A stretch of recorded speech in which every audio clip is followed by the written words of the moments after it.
Yo, guys, it's me, Matrix here, coach of the Welsh Lords, bringing you the power rankings for week 4 of the UGA Season 2 Johto Division. Um, with me, I've got Carmen, Bryan, and Masenko. Say hi, guys. Hey, what's up, guys? Hello. Now, quick disclaimer. We've just spent the last hour or so, and I must apologize to my three guests, and describing through the week 4 results. And lo and behold, I forgot to record audio. It's So not we okay, are Matrix. You need to be better. so we are going to be we literally got to the end of the South Croydon Saws versus the Cardiff Kamalas, and I think I've got the tail end of that conversation. And I realized, am I recording audio? I checked and I was like, oh no. So we're basically just going to give you unfortunately, and it was what's even worse is it was such a good episode as well, like real good in-depth analysis of the draft league, some real meta stuff with thanks to Carmen, and yeah, unfortunately, you guys are now going to end up just having some condensed versions. So we'll just get on with it. Yeah, no problem, no problem. Okay, I would Carmen, do you want suggest to that take it we away? start.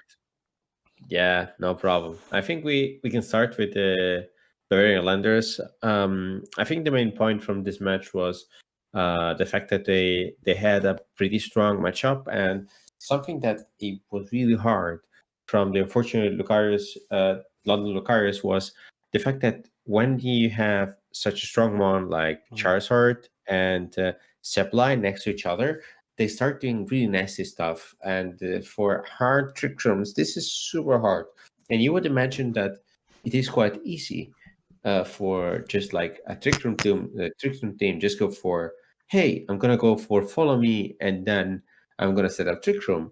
Unfortunately, this is not true when you have a solar power boosted life for Charizard on the other side. So it was, of course, supply probably. Well, I didn't, unfortunately didn't see the match because it was like a long time ago and it was really hard to find it in the videos suggested.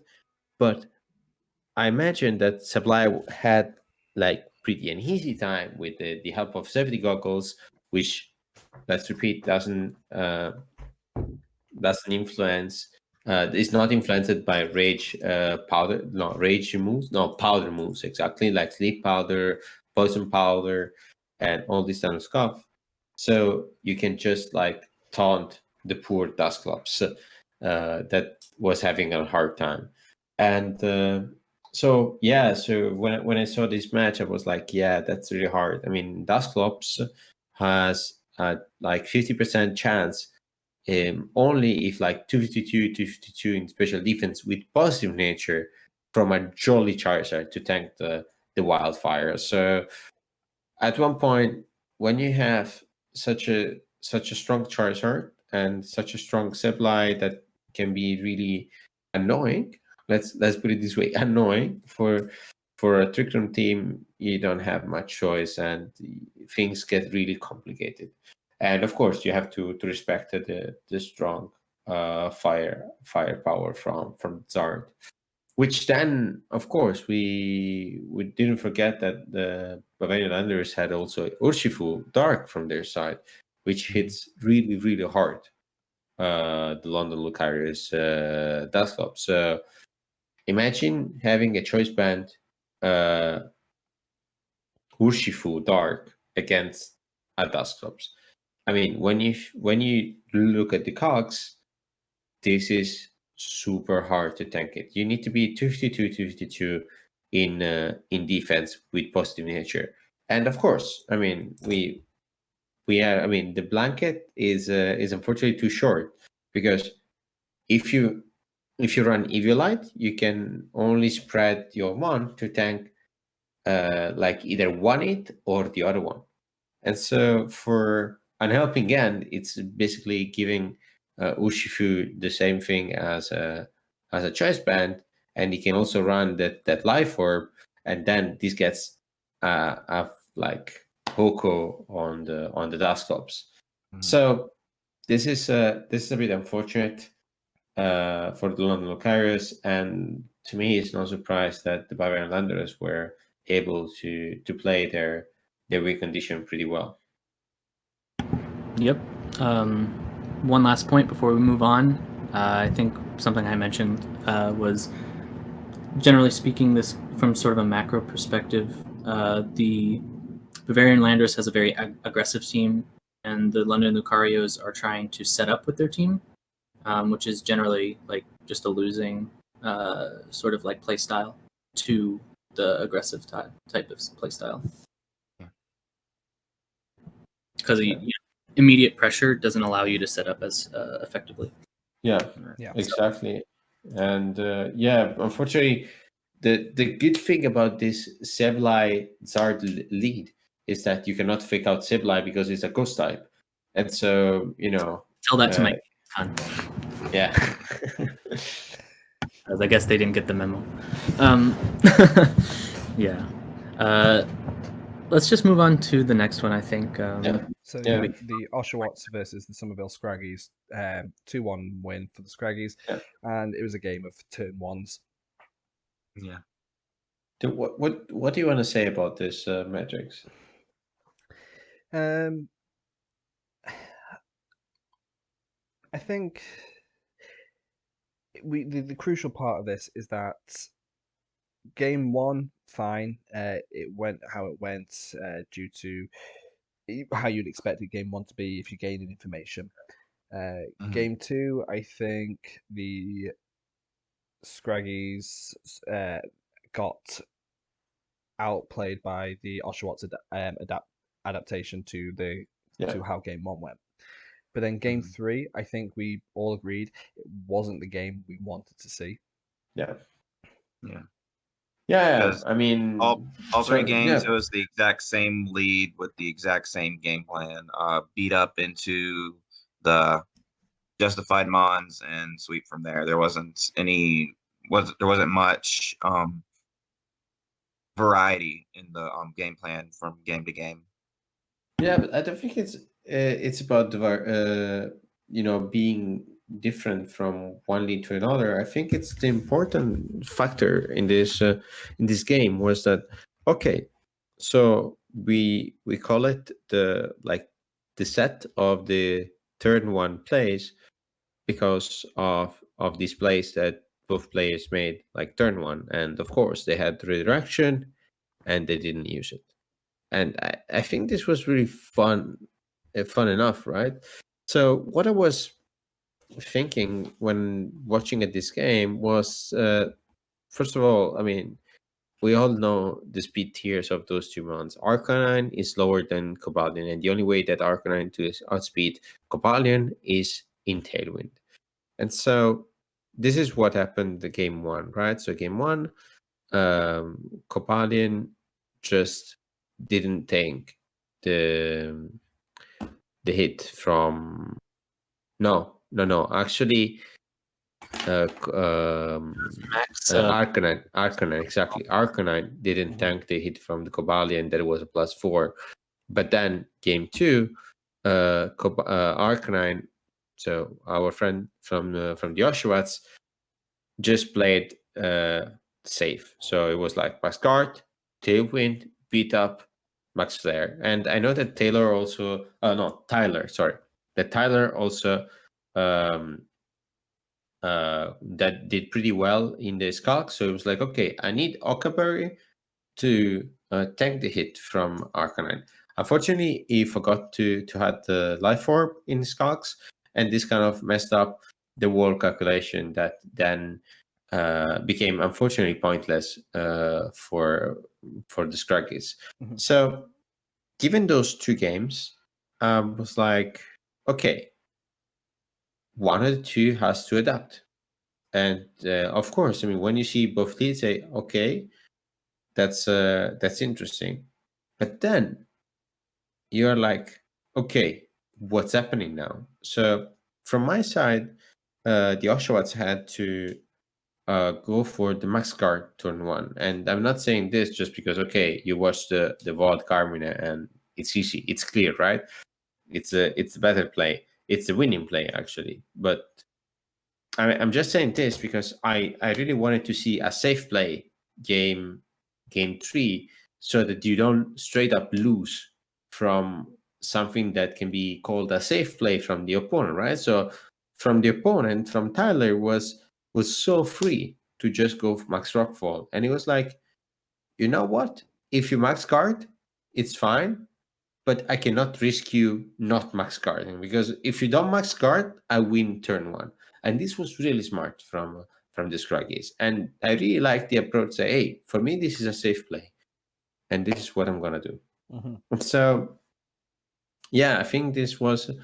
I mean, as I said, it would have been good if the Oshawots were like, okay, safe play, pass guard, tailwind, beat up, and then of course Tyler at that point. Sorry, Tyler, if I keep mispronouncing your name. So, so yeah, you have to max guard at that point, and it's not a problem if you still like you go for max flare, but we have already 3 or 4 turns of game, and the mind games are a bit different, right? But it's really sad to see a game just finished on turn 1, given how it went because of a missed max guard. And yeah, I understand that's predict, and this like a man game, but I think that you can afford this kind of plays on your game 2 after you won game 1, and unfortunately not on game 3 after you are 1-1 and this is the deciding game. So that's also what. Yeah. So if it was a best of 5, right? So that you still had a couple of games to play. Yeah, for sure, go for it. And I think it's a great play, because at the end of the day, you are like challenging the other opponent, and you're showing that you are not afraid of doing these kind of plays, right? So that you force him to that next turn is like, hey, he didn't protect.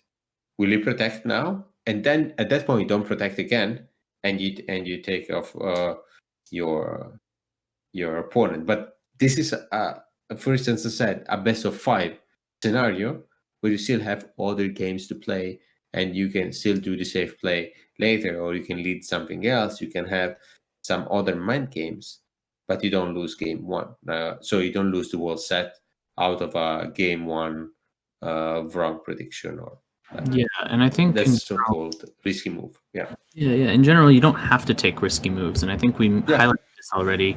We have redirectors here, so you have the ability to set up in the way that you want to. You don't have to like gamble. I think games 1 and 2, I think were both like okay, like good in general. I still think like even if it were me, I probably would have, especially even on Tyler's side.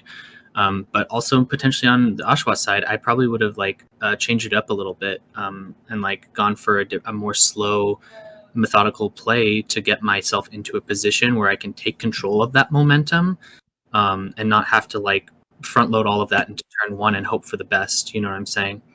I think the adaptation in the max guard is good, but why? Like in my eyes, why max guard when you can just follow me and not bring Togetic in? Yes. Yeah. Like you save a turn of max there, and the Togetic maybe dies or whatever. It doesn't really matter. This is true. This is also something that it's a possible play, right? So it's like at that point, you decide, okay, I suck him on, but I have Tailwind up, and then there is another mind game, right? So because that's your win condition. You get Tailwind up, you beat up the Arcanine, and you win. Like there you go. Yeah, no, but I'm just saying. Of course, at that point, if you had like Togetic in the back, you're like, okay, he's gonna if I don't want to max guard and like waste a turn in the max, I'm gonna just suck him on, and then from that point I have Tailwind up, and next turn I'm not forced to beat up, because then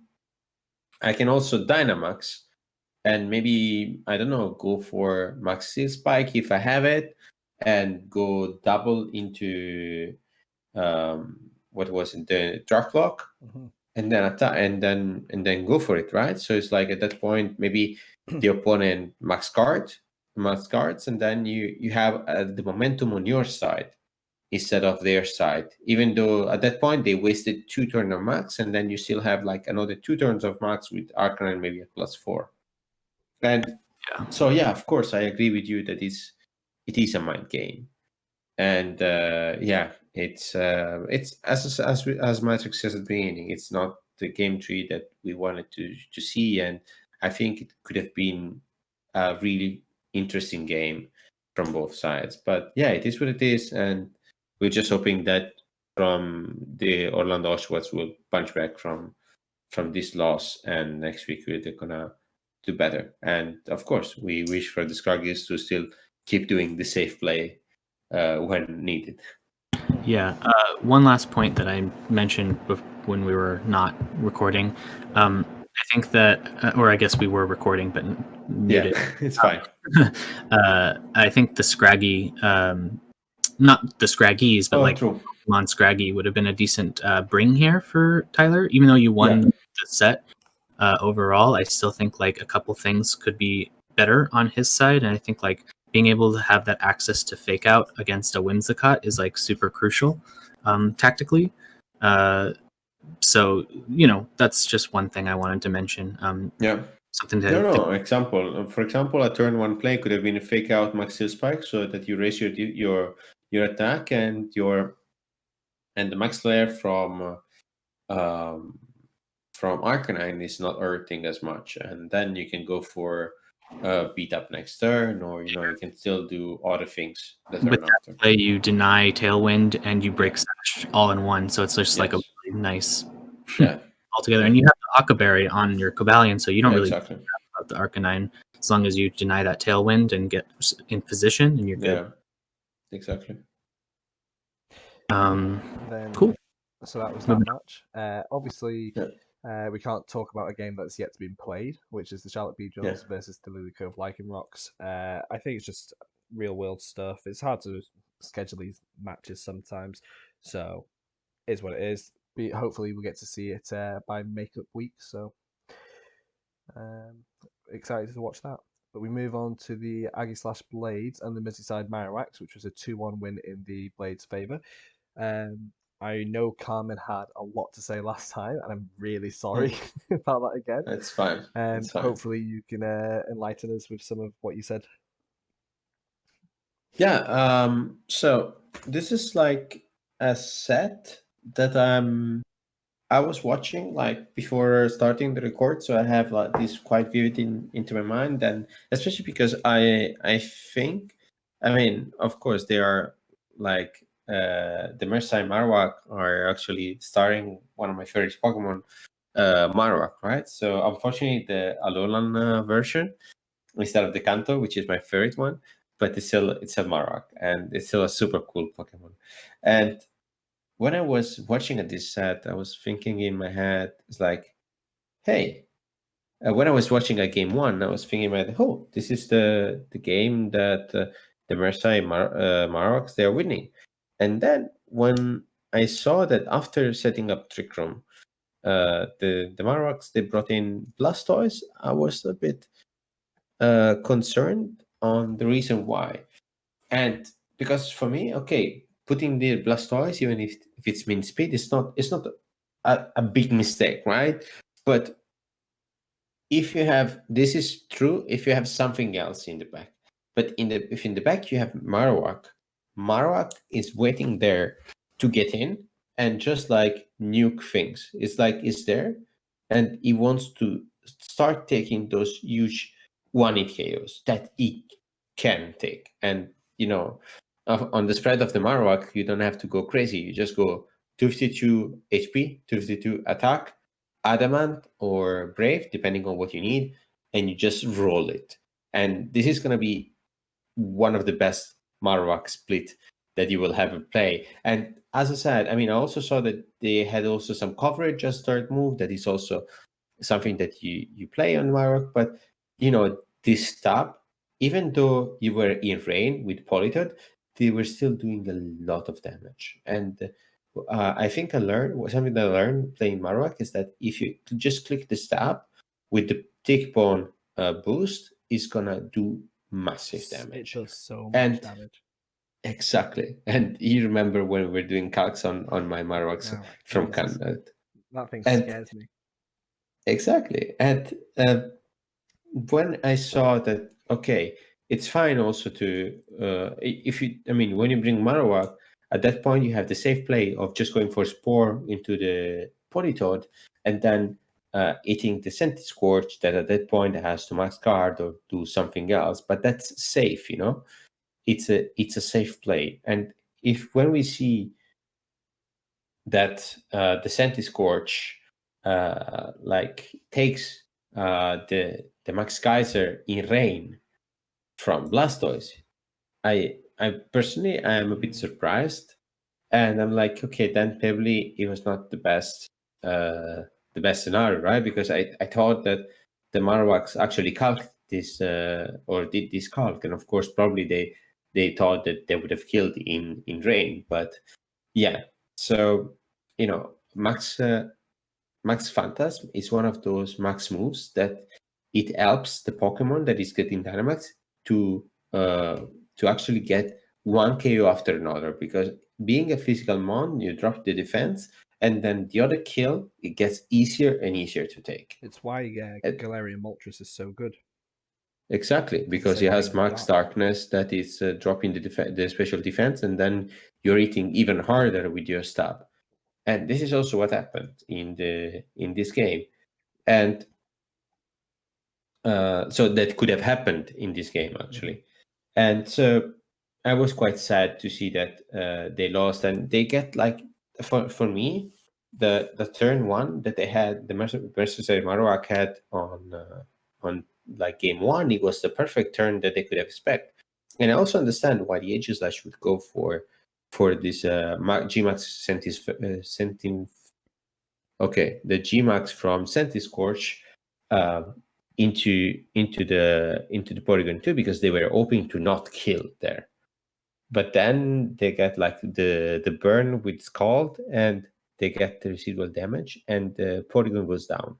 And when Porygon goes down, I think that's a good news, because then you have the Trick Room Sweeper that has 4 turns of Trick Room to do massive damage. And yeah, so this was like mainly about game one, that I was like really kind of sad to not see this potential steamroller, like, you know, that just go faster and stronger. Because at the end of the day, you cannot afford to have Marowak in outside Trick Room, because when you have like a Kingdra on the other side, or when you have like potential threat that can eat super effectively Marowak. Okay, the Marowak is bulky, but when you have Politoed and the Kingdra, it's really hard. It's really hard. Yeah. So Yeah. G2, I think I had just like a few comments, and they were like, you know, I agreed 100% on the fall play like move on Porygon. But what I think that it was both game 2 and game 3 is that the delay that so the Marowaks decided to not target actually the Mimikyu, and they let him just taunt and keep taunting this Porygon.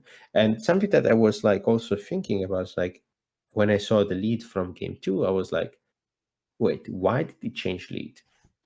And I can understand that they were predicting like safety goggles, Mimikyu to come around, seeing the the Amoonguss and the Porygon 2 lead, right? And I agree with this, right? I don't dislike it, but then I don't remember actually if he had taunt on Pancora, but since they had Protect on Porygon and like taunt, I think they had taunt on Pangora. I don't quite remember the sets, but if they had taunt on Pangora, they could have gone just like taunt on Mimikyu, discover the item, and then if needed, get in and start like setting up Trick Room. But at that point, Mimikyu cannot taunt anymore, And I think that safety goggles Mimikyu made a lot of sense. Would have made a lot of sense from the Edge/Slash side. So this like long story short, I was kind of puzzled from the lead that it was not a wrong lead to go just for Polygon Among Us, because we have to understand when actually a game plan goes bad because maybe we didn't actually play it correctly ourselves. Rather, that does not work, because for me, Among Us Polygon, it's a solid lead, and I'm so happy that finally the Merseyside Marowaks are showing off some solid plays, some solid game plans that they actually thought, because I'm sure that it was like the prep to say, hey, you know what? I set up Trick Room, I bring in Marowak, and I start sweeping. That was the game plan, and it was a good game plan, right? Unfortunately, it didn't go really well game one, but I think there was opportunity to use Glaster. And I think Glaster also could have been used differently. And I think that the Merseyside Marowaks have to think about more on how they use the Dynamax moves, right? So this, I think, was a good point for this game, especially because when you're giving a coverage on a Pokemon that you are going to Dynamax, you're thinking also about the boosts that you're getting. And if you get a boost on your Mon, it's better than a drop on the other Pokemon. Okay, and this is a special case for Cluster. Since I wish I could have, I wish there was like a Max Steel Spike to hit super effectively Mimikyu instead of Max Hailstorm, for instance. No, instead of the Max Max Dragon move. So. Yeah. That's an example, and Cluster is the perfect candidate because it has a huge bulk, and it has an amazing bulk, and you can really use those boosts to be mortal. And I think that if he would have quaked last turn of game 2, he would have had to play the role on the Volt Switch from Regieleki. So I think these are the things that can be improved, and I really hope that the Merseyside Marowaks can actually get on the right track, because at the end I feel like they are getting good prep or good ideas, but they're getting a bit lost in the process. So I really wish that they had a bit of a more clarity when going into the game. Mm-hmm. Yeah. I think just a couple points to wrap that up that I think are sort of more just like in terms of macro overall. I think some takeaways. First and foremost, I think we talked about this before, but didn't say anything about this time. The Aegis / Blades, like they played pretty well. Yeah. Like they pretty much just did what they had to do. They knew who to target, and overall just play like a solid game plan. Yeah, exactly. That's important. Sorry if I interrupt you in the middle, right? So I You're think this is important to say that if you also, I mean, the Hedges / when they were playing, they didn't mess up anything, right? So they had like an idea in mind that they were trying to deny Trick Room, and they tried to do this consistently, meanwhile dealing damage, and this was pretty well done.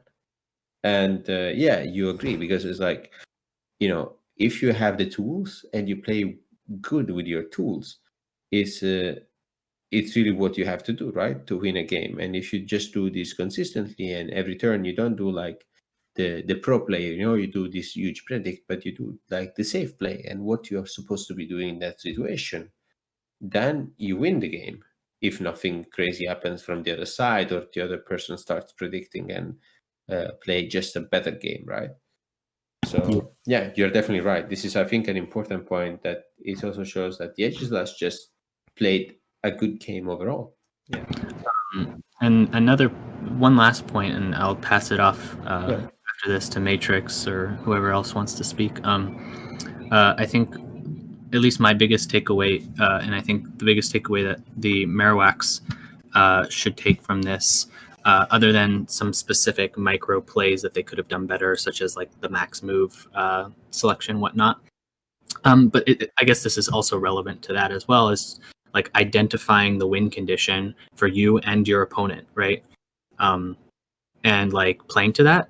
So when you are leaving Mimikyu up alive to keep taunting your Trick Room and just being a menace in that regard, you're letting your opponent get their win condition. And you're not getting yours, which is to set up Trick Room and sweep with the Marowak or the Glastrier.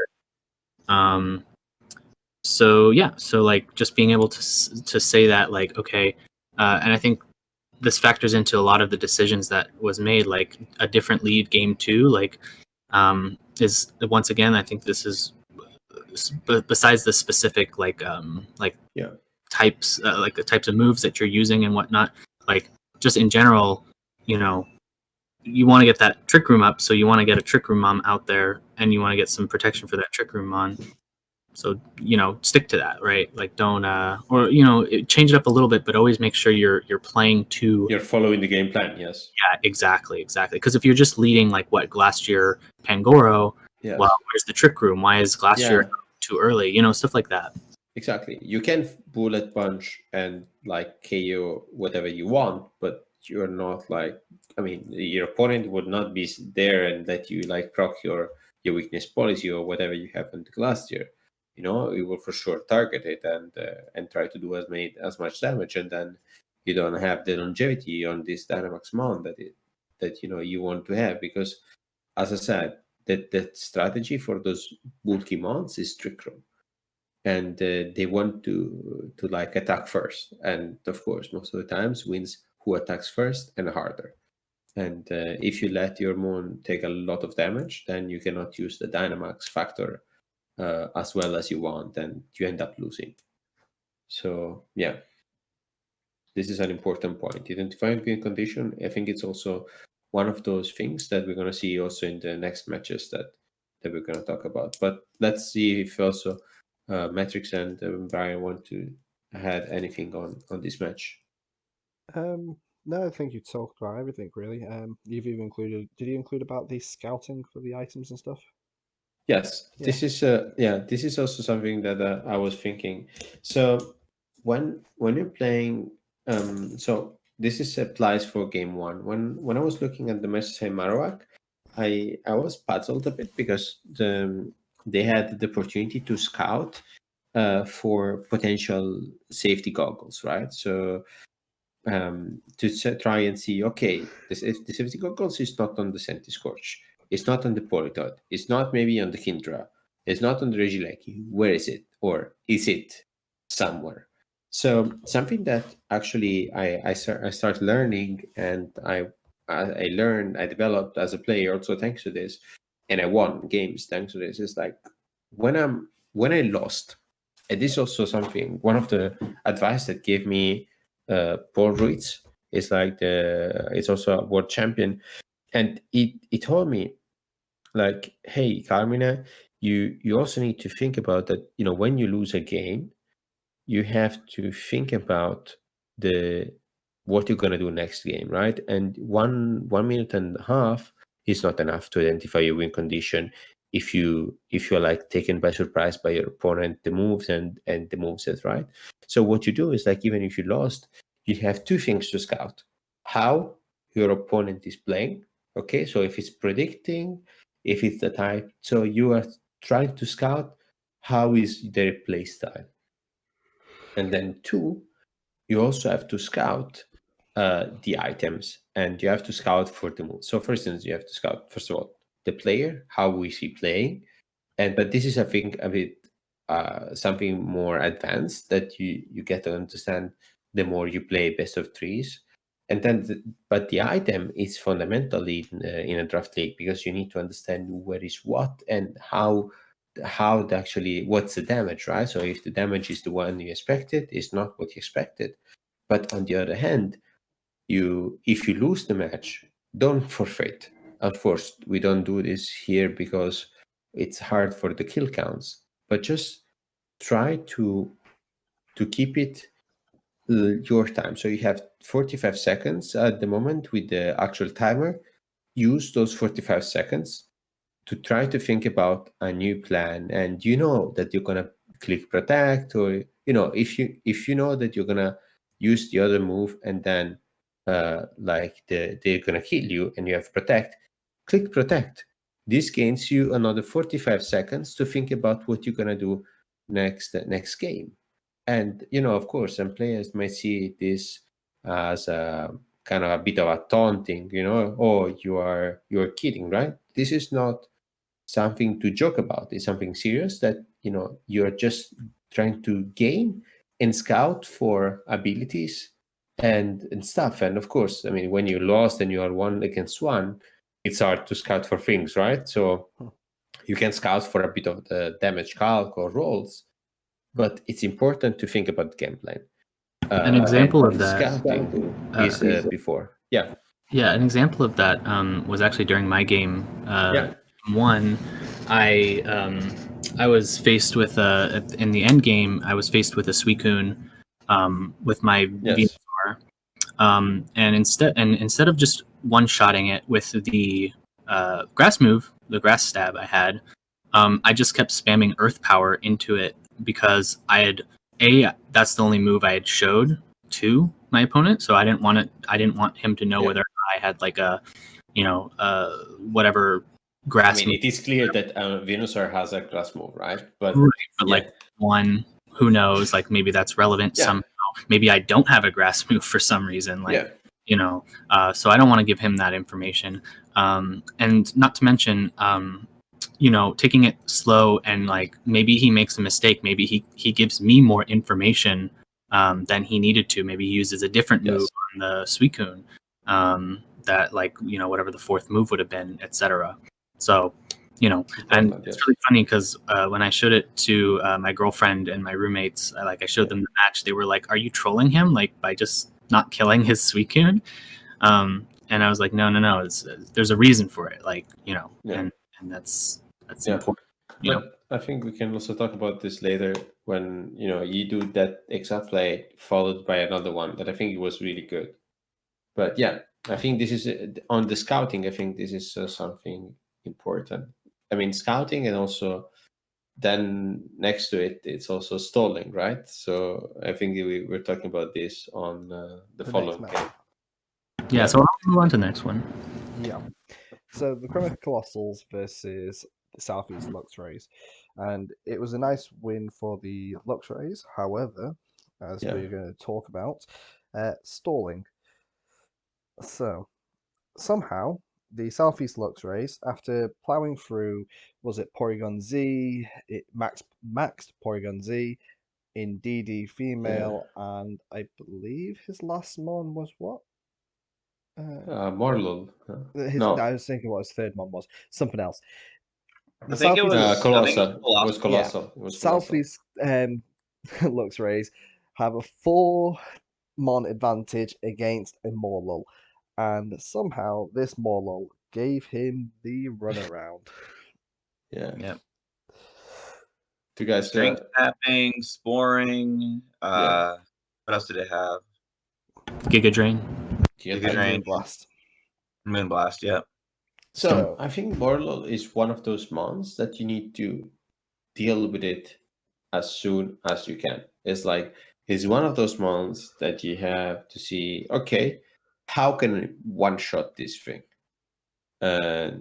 Because otherwise, like Among Us, you need either to taunt it or to KO it as soon as possible. Because if he starts sporing, if he starts strength upping, and if he keeps getting recovery damage with Giga Drain, it's gonna be so hard to take down. And given that the Luxrays were going more for bulk this time, since they had to face such a strong Porygon Z and Colossal and such a threat, I think they invested a lot of bulk, and not as much. I mean, more to just their right amount that they needed to take some different KOs, because of course, at the end of the day, wins who has more months, right?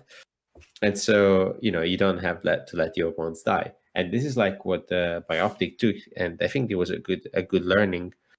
So to use screens to actually do his cogs so that he could still KO, but with taking less damage as possible.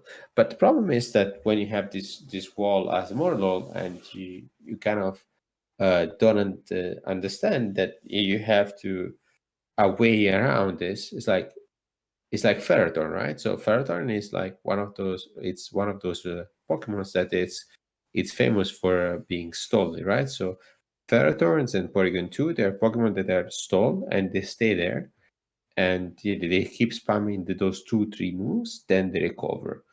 And what they have this Pokemon in common, and also Morphle in common, is that it lowers the attack. So it's nuking the fire damage from the opposing side and gaining health.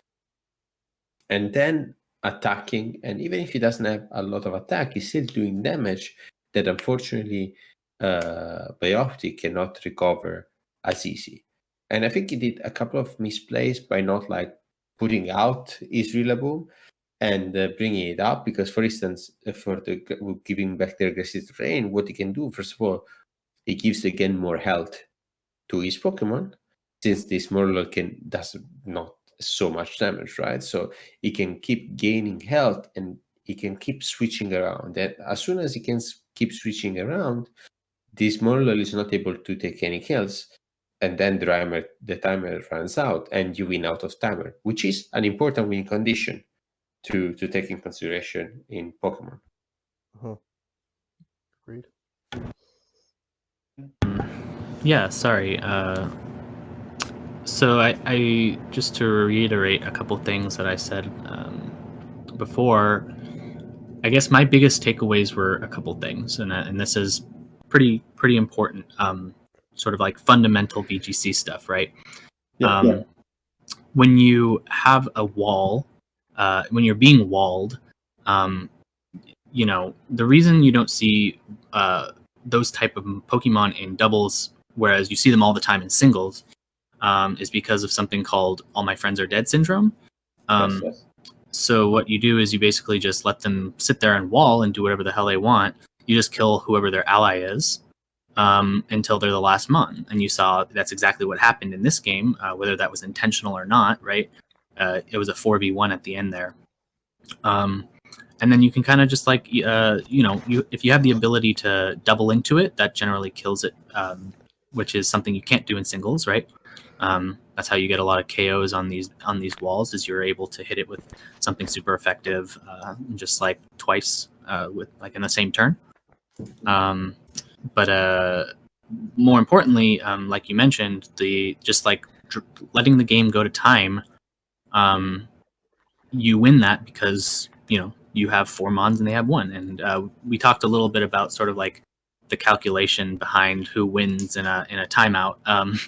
I think it just has to do with whoever has more health overall on their team, right? Yes.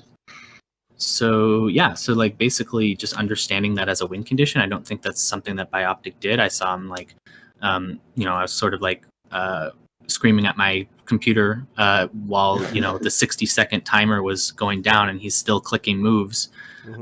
You know, so you know that's one thing. The next thing I wanted to say, and this kind of goes into sort of like, I guess this applies to Game 2 as well, which we can talk a little bit about.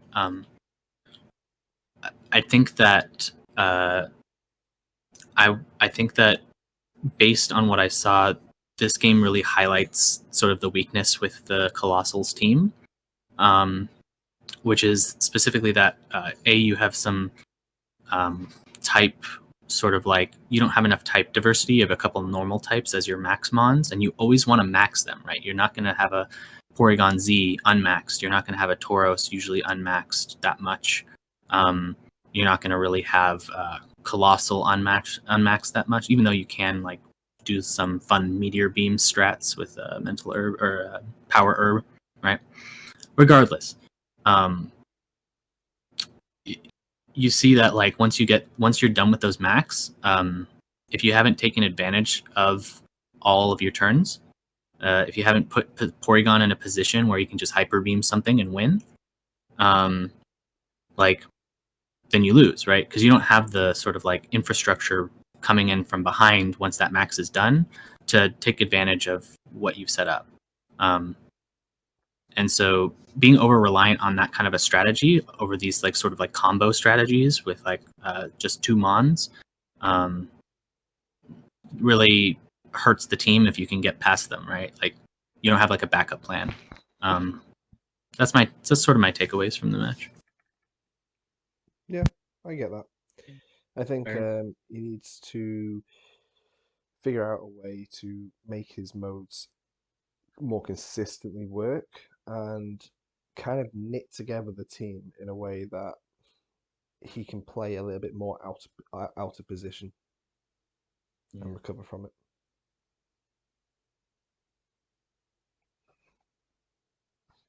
I think that's to say for that matchup. Yeah. I do want to say that I felt Bioptic did adapt well after the first game from the stall and that, and with how he knew the way he predicted what his opponent was going to end up bringing, he brought a great counter for that mode, the Frostlass Taurus with the Rillaboom and Drifblim, which even with a max strike down to it, was always outspeeding the Frostlass, putting the pressure on it, and essentially making his opponent waste his max turns, which is essentially why he was able to win without needing to max himself. He was just always in that commanding position. Winning without Dynamaxing Club that I started. And it's really good to see that Bioptic is come such a long way from his first season here in UGA.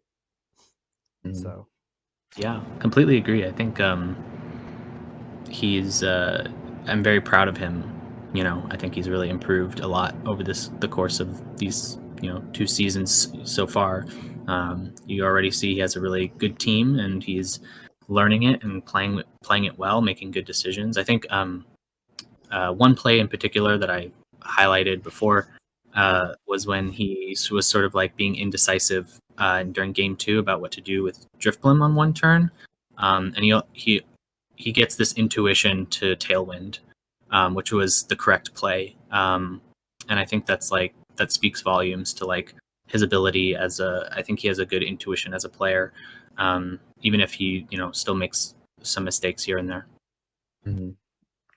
Yeah, no, definitely. I think Biotip is one of those players that sometimes gets lost in some scenarios that he's not familiar with. So, for instance, this moral case. But on the other hand, he has a great instinct for like learning right away and reacting. So, like this fly, no, was like go away, run or fight mode. And it's like when it's like, okay, damn it, I almost lost this. I need to avoid that this comes again. So boom, he does what he has to do. And I think, as I said, also I think I said it also on another occasion that it's refreshing to see people from last season that came back this season, and they putting in practice what they learn and trying to improve. And it's not just by update. I think it's like other players that they come back this season that are doing better. I agree. Yeah. So yeah, it's really good. Hopefully Bioptic keeps it up, and hopefully the Crooked Colossals can find their footing ready for the rest of the season. Yeah. So, we move on to Masenko and his Drowsy Dracozolt versus the Dark Lords Greninjas, and to be honest, it was possibly the most dominant win of this week from Masenko. I think he just played a really good game, and it was just So, Carmen. Yeah, I agree. I mean, this is like, sorry for being always ready to take the word. Oh, I'm so happy for you to take the wheel. Don't worry about it.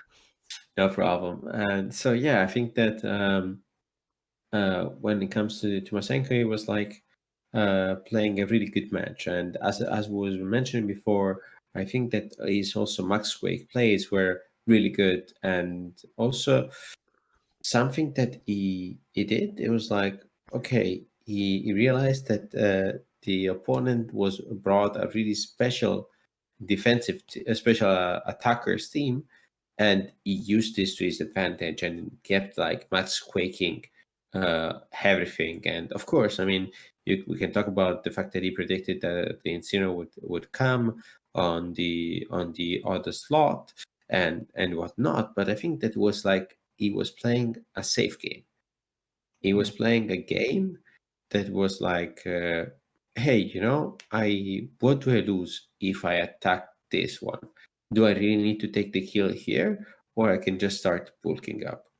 And yeah, of course, he started scouting for this at game 2 as well, when he used energy ball instead of like the Gmax. No, it's not Gmax, just Dynamax Max Overgrow into Suicune, and knowing that could have been a bulky Suicune, and that is like Venusaur was not able to take down a Dynamax Suicune, he was basically saying the opponent, look, you can have here two things.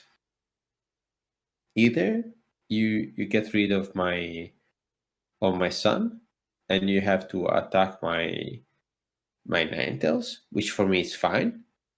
Either you set up your Tailwind. But if you set up your Tailwind, then you will have your Pokemon that is gonna be really low on HP. And this was something that I really liked. First, the turn 1 of game 2, that it was pinning already the opponent from turn 1. So turn 1, it was like, decide. If you fake out my Venusaur, okay, I might go for Sleep Powder, as I might not go for Sleep Powder, right? And then on the other side was like, hey, but then I'm gonna just still like leave a mark on your Suicune, so that if you Dynamax it later, yes, you get rid of my son, but you are at -2 special defense, and my Max Overgrow is gonna hurt a lot.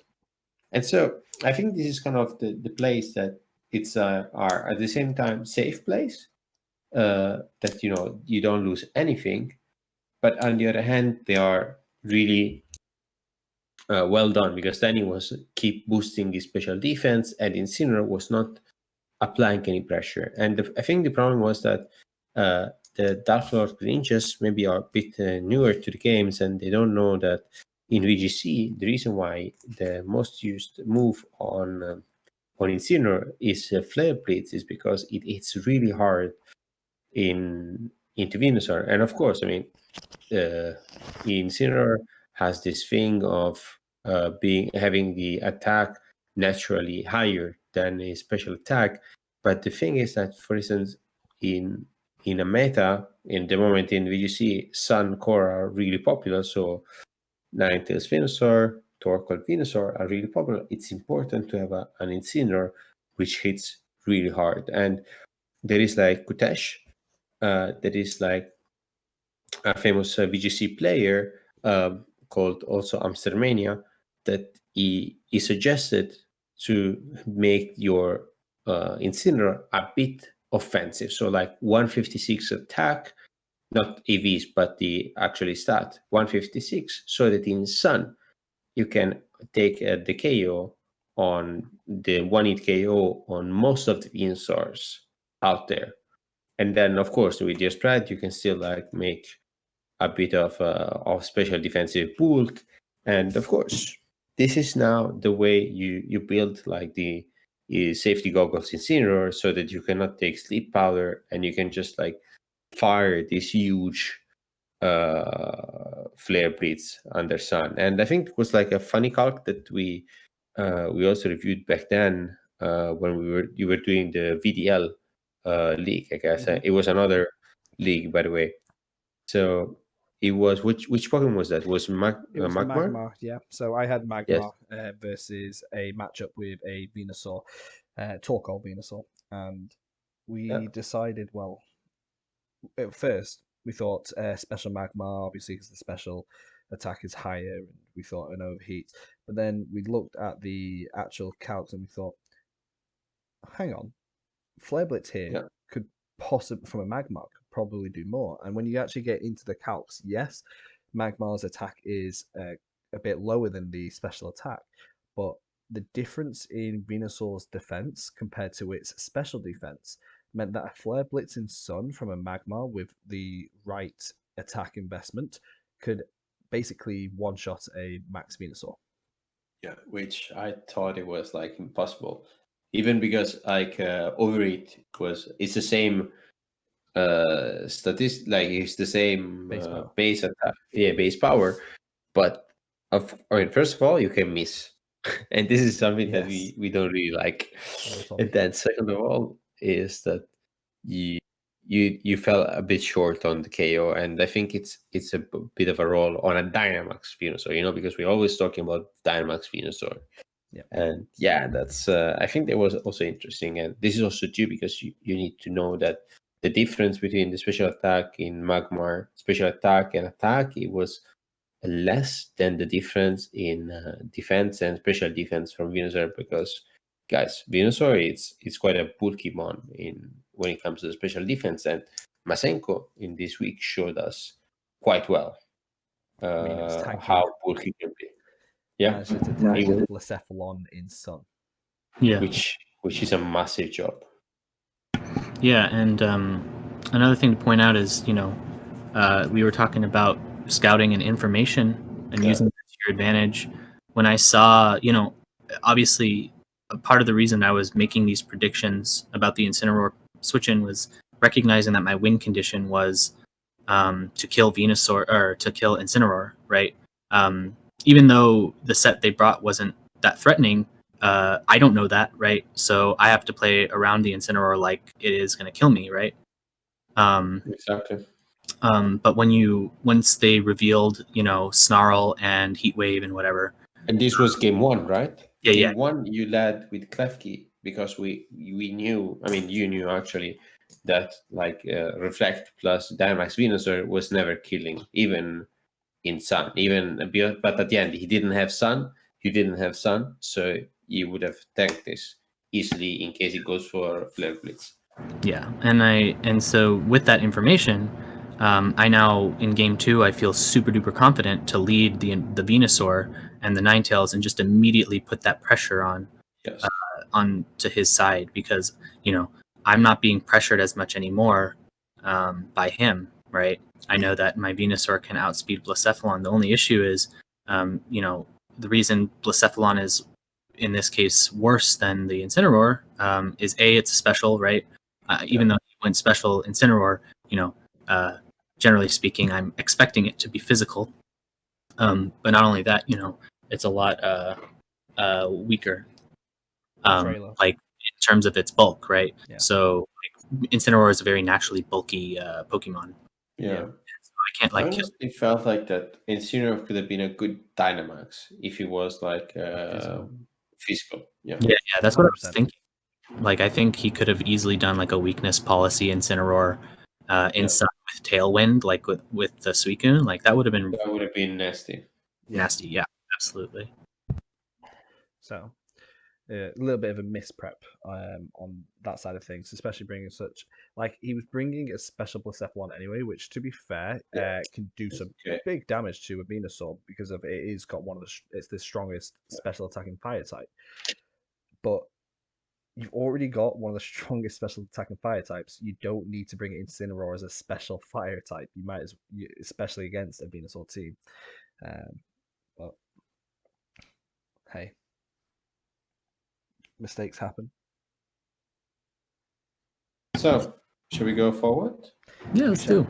So you guys can make a start. It's the Amateur Alchemies versus myself from Welsh Wailords. A 2-0 game, and Masenko, you had a bit to say to start with. Yeah. So I've said this several times now. I'm not usually one to blame losing on like RNG, because I think that in most games, if not all games, there are things you can do to pinpoint and recognize where you could have done something different despite the RNG, right? It's never helpful to just go, oh, I lost because of RNG. You're always trying to look for ways to improve your game. Exactly. But I think there's an argument to be made, not necessarily that that Matrix played perfectly by any means. But I think he played incredibly well with the decisions that he made. But RNG came at like all the worst times and like completely shut down anything he wanted to do. So what I mean by RNG, for those who hadn't watched it, the Raichu on the side of the amateur alchemies had Nuzzle, as well as they have a Galarian Moltres who has the AoE. I don't remember what it's Fiery called, Wrath. but yeah, it's basically Dark Pulse, but like AoE, so it can flinch. So he gets paraflinched this game pretty hard. In what was honestly very close games, like he could have any single time he didn't get paralyzed or flinched, like he could have very easily taken a kill here or there that would have completely changed the nature of the game. I will say the one big blunder was at the end with the Aromatisse not clicking Trick Room after the turn that it had tried to Trick Room but didn't because it got paralyzed. Which just goes to show the nature of this game, right? He instead decides to not Trick Room. I don't remember what he did instead. I think it was I just it was went for a straight fake attack to try and get damage, see how much Yeah, damage yeah. it would No, do. it was first fake tears and then attack, I think, right? Yeah. It went fake tears, paralyzed whilst trying to set Trick Room, and then gave up and went Moonblast whilst going for a double protect on Primarina. For God knows why I didn't go for a Trick Room. This was the last few turns of a two games that have been completely brutal to Matrix in terms of. And then you forgot to put up a reflect one You've game. also I got to think take game into two. you've also got to Yeah. take into account that not only was that those type of RNG moments, but there was also rolls that didn't go in my favor, such as like a 50-50 roll on a +1 special defense Spectria, which is fair, it's 50-50, but when you pair it with everything else and the KOing that, and then there was the Copperaja living on 1 HP after the Moonblast to a -2 spin F. Just not picking up the KO when it was really needed. So it wasn't just the status and the flinches, although they were a big part of it. It was like these little rolls here and there where it's like, I know they should live, I know they should kill, I have the favorable roll. It stacks up. Yeah, I mean, this is the thing. Me and Matrix, the good thing that now I'm not playing the same league as Matrix is that when a friend is a bit in need of help in his prep, I can just like get with him in what we call the lab, or our back office or front office, whatever the side it is. We go to we get there and we start like thinking about what could be a good bring for the match, right? And of course, I mean, we have this space not all just with Matrix, but we have also with other players, which I'm not gonna mention. But yeah, when it happens, we just sit down and we start doing it. And for games like this that seemed really hard, we started working, and at one point I was like, Matrix, there's only one thing that scares me really. It scares me a lot, and it is like +2 Chandler. Yeah. This is like something that I is gonna be really hard. And so it's like, okay, what can we do? What we cannot do? And then we decided to go for Assault Vest Metacross. And the reason was because of certain calcs that we ran. So, for instance, we knew that with the investment that we had on Metacross, we were still taking the KO on Chandelure with like 2 Snarls and a Max Quake. And we also knew that we would live like till 80%, was taking 80% damage from Max Flare at +2. So it's like, they were like really good rolls and, good cogs behind it, so that we were prepped. And the Matrix played game 1 as it was meant to play. So we didn't expect a weakness policy Chandler, but we expected like a potential +2 Chandler. From Decorate. that was coming from Decorate. Then A lot this of the was calcs this week was built around Decorate's alchemy or weakness policy on certain mons. So we were always taking into account that any of his offensive mons could be at +2. Yeah, exactly. However, something that we didn't take into consideration was the possibility of Nadzo. And as I said, when rewatching the match, I said to Matrix, like, "Hey, dude, it's important sometimes that you get rid of those tiny little support mons that do disrupt your team." And this is the same thing as Umbreon in Series 8 now, that now it's over in the VGC. And Umbreon, why it's so good is because it's a destructive mon. It just snarls you, foul play, and keeps recovering, like a bit of P2, but a bit less stall. And, those Pokemon, they have to get rid of those as soon as you can. And this is like, of course, you got unfortunate with the para turns and the para flinches and whatnot. But sometimes we also need to take in consideration that how to make less of a damage, right? So, and I also understand that when you're saying this, that for sure it's important that that to be calm, right? So that when something like this happens, and this comes also in other circumstances, right? That you need to keep calm, and you need to try to understand what are your win con, and that if X happened, it happened, and it's gone, and now you have another opportunity to do things right. And something that I liked from Matrix is that game 2, he recognized that he had a winning plan. And because for me that was a winning plan, and also for him, and he showed that, hey, I got really unfortunate, but the plan was good, I don't need to change it. And this was good on his side.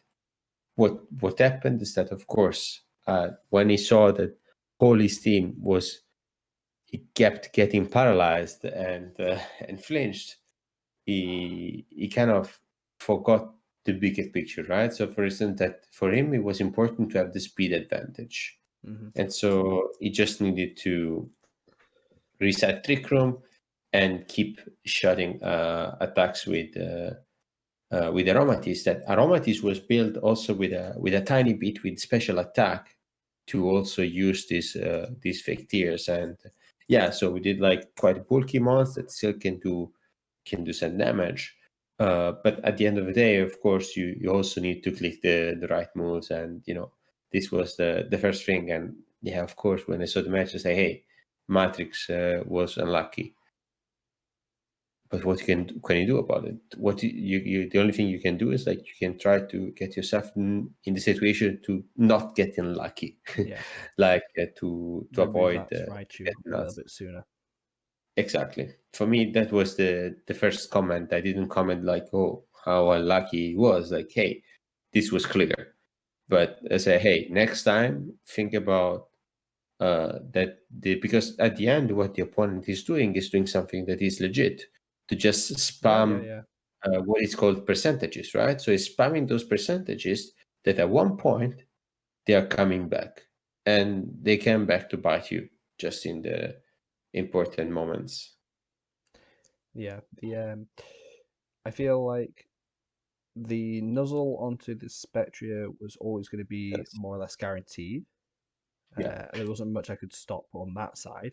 However, you could have stopped Metagross.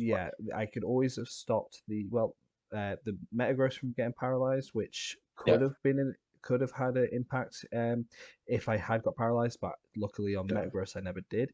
But the more important one is that Aromatisse was getting paralyzed. Yeah. And it was stopping her from becoming the supporting role that I needed of it. So a really good watch on this. I mean, if you feel unlucky, you have to watch the finals from Victory Road, where there is Eric Rios against Kevin Salvetto, and this is a really good watch. And so if you watch this best of 5, it's basically a mirror with Grimsnall spamming Thunderwave. Oh, God. And they go to the 5th game. No, I think they go to the 5 games or something like that. And so it's something that it's brutal. I'm not gonna spoiler you who wins and who loses, but it just like suggest you to go and watch this match, and especially the last 2 matches, that they are brutal for both games, You'll for have to both players. DM me the Yes, match. for sure. That's fair. But as I say, I think to sum it up, the important part is that yes, you can sum up the game as being unlucky, but taking it at what the game was and where I need to improve, because that's obviously what the whole point is. I lost. I need to identify areas that I could have done better, and that's just targeting those support mons or a mon that is going to cause me disruption. And if I had identified that a little bit sooner into the games, I wouldn't have been in a position where this RNG would have been an issue for me. So that's my takeaway from the game, anyway.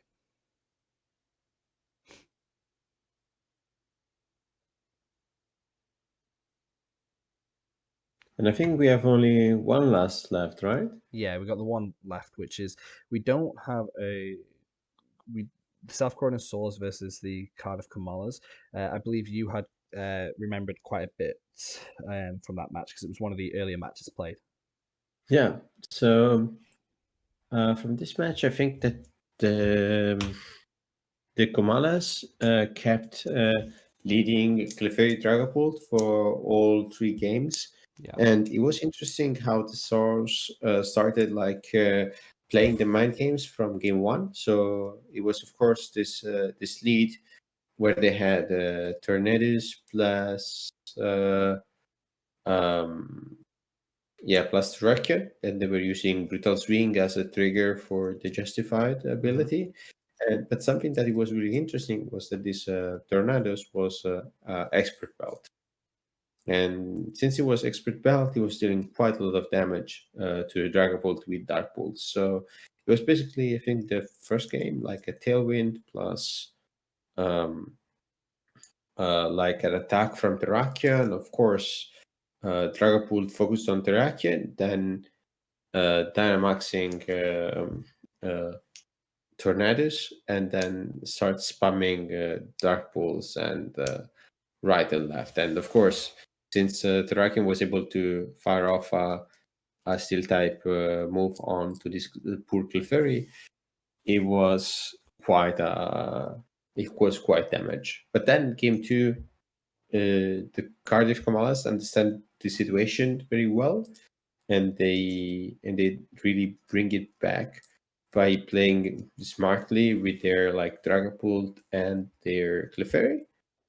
And then game 3, I like that, the Sours decide, okay, I'm just gonna fake out your Clefairy and attack it or taunt it. I don't remember, but they identify that there is a route. So I think they fake out Dynamax and just go for Max Darkness into Dragapult. So the Dragapult loses a lot of a lot of HPs and a lot of health. And so then from there it's a bit easier, since the Cardiff Kamalas have Kabutops and Venusaur in the back, and the good Venusaur, the South Venusaurs? No, I think I forgot South the name. Croydon Swords. Yeah, the South Korean sword. Yeah, so it's like, Yeah. I forgot it. And yeah, they actually have the fire starter, the evolution of Trico. They have Sceptile. Yeah. Sceptile, exactly. I have had kind of a loss of memory there. Yeah, they have Sceptiles. That is taking care of the both of them. Yeah. I think I remember when I was watching this match, I felt like Indeedee was being quite the threat as well, True. with Yeah. just the constant expanding force damage. And Exactly. I felt like the Kamalas needed to take care of Ndidi a little bit sooner. Yeah, definitely. But Definitely. the South Chronosaurs played a great couple games, to be honest. Yeah. And it is why they are currently in the top 2. Okay. Yeah. So I think if unless Masenko has anything left to say, or Bryan. I don't think I remember much about this game. So I won't comment much, but I do think that I think one edge that the Cardiff Kamalas had that maybe they didn't use to great effectiveness, or maybe the South Korean source countered a little bit, was I think being able to use their aggression behind a Clefairy is really important in this match. Yeah.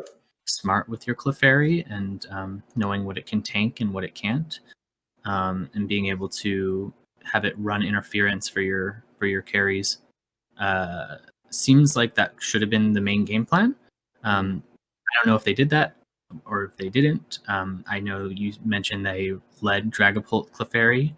Yeah. But if you see a Cobalion there, you should be a little bit scared of that. It does get in your head, does hurt the Clefairy a lot. So if you're not prepared for that, you should think about what you do in that situation. And I don't think Dragapult has a whole lot to deal with that Cobalion. No, Draken, and That's it right. was like Max Airstream. So yeah, it was good, but not enough. Yeah. So you gotta really find a way to preserve the Clefairy in a way that allows you to just like be in position on key turns to get key KOs, and that's that. Yeah, That's 100% agree. Okay, but I think that is the end of week 4 results, and we have finally made it back to where we were when I forgot to record the audio. Is the audio recording matrix? Yes, the audio is recording. I've checked it a couple times whilst we were recording.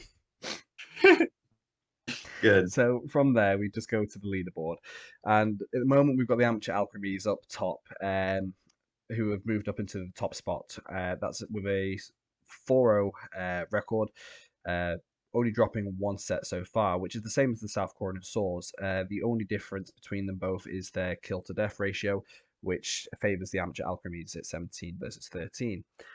Moving up into the 3rd spot, which I think they've just entered the leaderboard for the first time, or at least they've just re-entered after week 2, I think, is the Somerville Scraggies with the only 3-1 record, which is good, honestly. 3-1's pretty decent at this stage. The Charlotte Beedrills and the Drowsy Dracozols, which is you, Bryan, and Masenko. You both have a game in hand each to play, so it's interesting to see how those games will affect you later on in the season. But for the time being, being on a positive record of 2-1, you both are sitting comfortably in 4th and 5th, and then I'm just hanging in 6th spot after my 2 back-to-back losses, with a score of 2-2 and a KD of 4. So just keeping up in the top 6, but it is close amongst the top 10, I'd say. Yeah. Seems so. So this is our power rankings from last week, which I think is all right. Just to refresh everyone's minds as to what we had last week, we'll be basically now rearranging them to say. I think we start at the bottom as we typically do. I don't see much reason to move the bottom 2 spaces at all. No. I think the top the bottom 3 stay the same, right? So the only thing is this Colossal that actually dropped, I guess, right? Yeah, I've dropped the Colossals into 14th. Yeah, makes sense. Yeah. So I how we've got it at the moment is just a few. I was just moving them around myself and having a look at it, but I can easily just recreate this if you want to do it fresh. No, it's okay. Okay. I think So we're yeah, good. I don't think we need to really. It's, it's the same reasoning really for why these two are at the bottom. So if they want our thoughts on it, there's the other videos we've made have gone extensively in detail as to what we think they are lacking and what they could do. So I'll leave that for them. Otherwise, we're just Yeah. repeating ourselves. Yeah, something that I noticed is that all the teams are trying to improve in certain aspect and trying to change a bit things. The Colossal, they keep being static, and I think this is like more or less the fourth week that we see always this Taurus Frostless, and Yeah. Taurus Frostless people find a counter, and yeah, probably it's because it's unfortunate that our friend is having, like, of course, not enough time to prep and to find out of new strategies and to explore. But unfortunately, I think we talked about this in like the previous also podcast as well, that his team is not super flexible in terms of what to do and what not to do, right? So it's like he has couples, as Bryan was saying, he has couples that work like mechanically, and if you break one of those pieces, or if you happen to speed or like to do unexpected damage, like it happened with Bioptic this week, well, you will have a hard time. Yeah. Which is why. And Sorry, one second. go ahead. I was just going to say, which is why I think until the team until Dr. Dave makes some changes to the team, I think it's deserved in the moment. And that's not in a bad way, but I Yeah. think it needs some changes before it can start climbing again. Yeah. Yeah, and I think it's worth mentioning that we had a 2-week break this week, and he was against a team that he really needed to prep against. Like Southeast Luxrays has a very, very strong team. Yeah. You have a terrain war going on between these teams. So you need to know your calcs, and you need to know your speed tiers, and you need to know like how to control that terrain if you want to, or when you don't, etc. Just a lot of prep to go into this match, right? Like you need to know these things, and you need to have a game plan going into it. Not to mention, the tailwind from the side of the Southeast Luxrays is kind of scary. He'll outspeed most of your mons, and you kind of got to just like figure out exactly what you're going to do in order to counter that.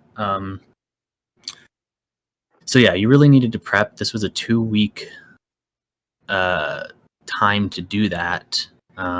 So I don't know. I don't know what to say. I don't want to be too harsh, but I think that like that was sort of a do or die week, and I don't think you're going to succeed that well if this is like the showing, right? Yeah. And then I've got the Merseyside Marowaks. Basically, from here, 11th till 14th, I've all moved down one place from last week so far. And I think the Merseyside Marowaks, again, down to 13th. Maybe we could argue that because they are starting to improve like their games a little bit, they could be a little bit higher than 13th and stay at 12. But Hey, that's unfortunate. I think for the moment it's okay to stay in position number 13, because I think this match was feasible and they had all the tools to win, and they kind of lost track of their win con, and I think that their team was way better than the Edge Slash, execution. and yes, it's the execution was lacking. So Yeah. of course, in these power rankings, we're not just judging the team, but we're also judging how the player is using the tools that is giving, right? So that's that at the moment is lacking, and I think this could be easily in the top 5 teams if exactly will more like better and more harmonic plays were executed. Of course, I'm happy that from last time I came, I saw some improvements from the Merseyside Marwags, but those are still not enough to move it like to the like 1-digit position of the board. Mm-hmm. And then the same really for the Cardiff Kamalas and the Dark Lord Greninjas. They've both taken a loss this week. But I want to say these three, the 11 through 13, I do think like they're improving, right? Like we can see that. 100%. I think they're all doing a lot better. I think the Dark Lords already have several trades lined up that they're wanting to do. They already traded, and we can talk about that in a bit. Yeah. They already traded for Ludicolo, who I know I'll Carmine. talk to him personally about how much he's learning and how much he's improved from just 4 weeks into his first ever draft league. So I'm really impressed with the work that Dark Lord Samadel is putting in. And even though they're in these positions, I do think they, going forward from next week on, depending on how they play, they are all potential dark horse players who could come and like make top cut by the end potentially. Yeah, they'll have to work hard. Like They'll have to work hard to do that, but I think they can do it. And regardless, they're still gonna I think every match they're gonna just improve and show us that they're capable of more and more, and they're capable. Definitely. Yeah, I I agree. agree. I mean, they're all on. Is it 1 and 3, 2 and 2? Some of them, and Dark Lord's 2 and 2 at yeah, least. exactly. So, like, I know that these teams still have more than a shot at making it into the top 6. At least one, maybe two of them. Yeah. But I think the positioning at the moment is as fair as it can be, just to the nature of the competition of this division. So yeah, when I'm looking at those, I feel like that. Sorry if I'm like it's fine. jumping. Say what you want. It's so when I'm looking, I feel like that what is lacking is execution, and how you improve execution by having like other people, so your friends, try to prepare a couple of mock-up teams and play against those, right? So for me, what is, what I think Biotic learned by the end of the season last year, he learned a bit of the instinct, right? So he had the more practice. I saw that he also participated to some tournaments outside UGA. So he got in the practice, because I mean there are some things that during a game you pick up only by playing more and more games, and so I feel like that those positions here a bit on the bottom, they could improve drastically also by having a bit more practice, and also trying to learn what is common, what is not common, and how to make their months even better. Of course, knowing that, for instance, Glacier is a broken mon, it doesn't mean that it's gonna just play by its own, right? And of course, we never mentioned this, I think, in the other podcast, but actually Johto is one of the most competitive division, right? So it's like it's the quality, the quality of the players, and of course also the teams. It's really high. So it's always. And last season we remember that they were like all the position were tied till the last and the semi-last week, right? So that was, I mean, that's not something that happens in all the divisions. And I think that also someone that now is in position 12, 13, 11 can be easily in the top 5 in another division, right? So I think this is a good place to be, because at the end of the day, it's it holds the dividends, right? So we know that now training with harder competition then can help in a bigger development of the player itself. So yeah. To build on that, I have 2 points. Yeah. First one is you're right that like playing and prepping against someone who can like make the other team, make a mock team is really good. But not only that, you can just like take your team and go on, showdown ladder True. and lose to a bunch of Ubers. Like that's fine because at least for me, that's good practice, I think, because I don't have, we're playing in a league where we don't have restricted mons, right? So going against those in on Showdown, the only way to really win against them is to make better decisions than your opponent, and so you have to. That forces you to start learning what good decisions look like. So there's that, and then the second point, Doesn't Showdown now have Series 9 playable? No, there is one. But yeah, still holds the like what Masenko was saying, because the teams that are done in a draft league are suboptimal compared to the ones that now were going around in VGC. Yeah. So, yeah. And since you're like last week, and I mentioned this on the podcast last week, I didn't run fake out on my Kangaskhan, and I was on ladder with Kangaskhan without fake out, and it was like brutal. And I really wanted fake out so many times, but I just played it anyway because I knew that that was the optimal thing to do it against the team that I was up against, which was Matrix. So, but then in that case, I just I have to play around that. I have to make good decisions. So that was my first. My second point, I lost it. So I think that was your second point. I think your first point was just you're agreeing with Carmen. To build upon it, another point that I like is that sometimes I'll run them on Showdown just to gain familiarity with what your set is, just so you become more familiar with how the composition of what your team was made to do. So it allows you, as you say, to be able to be more comfortable with plays that you're going to make, to make sure that you're more comfortable with the decisions that you're making. So, especially for some draft teams, a lot of people who draft Mons will be drafting Mons that they've never used before.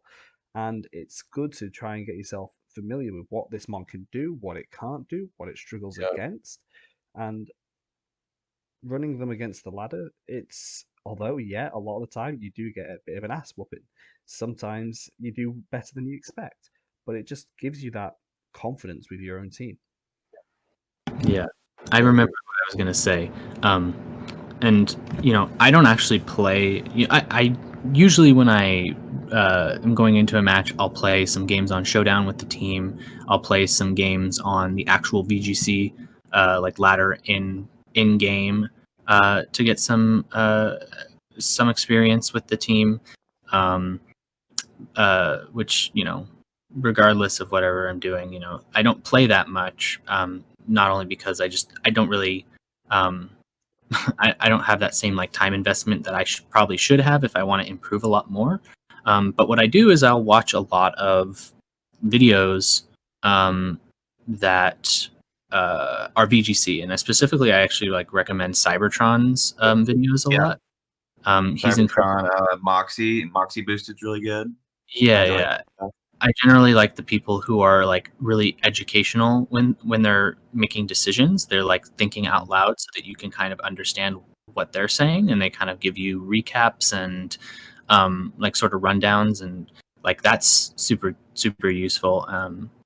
And so that's what I would recommend if you don't have like all the time in the world to just like go spam games on Showdown. You could just watch some high level play and gain some passive knowledge off of that as well. Yeah. Okay. I always recommend practice battles. They're a make or break for me. So we've moved the Aggie / Blades to 10th just because of they were in 14th. They have played 2 good games that we've seen so far. Although I wouldn't say they were the most flashy games. It's like take this week's for example. It wasn't anything flashy. It wasn't anything. It was super impressive.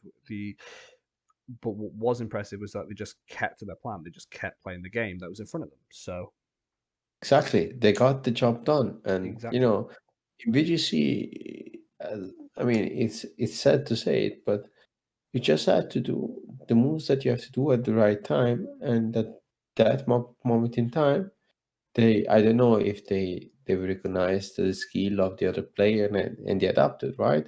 Or they were just like doing what they thought it was correct to do in that moment, and they kept it together and they keep winning. And at the moment they are there with a 2-2, no, or 2-1, 2-1.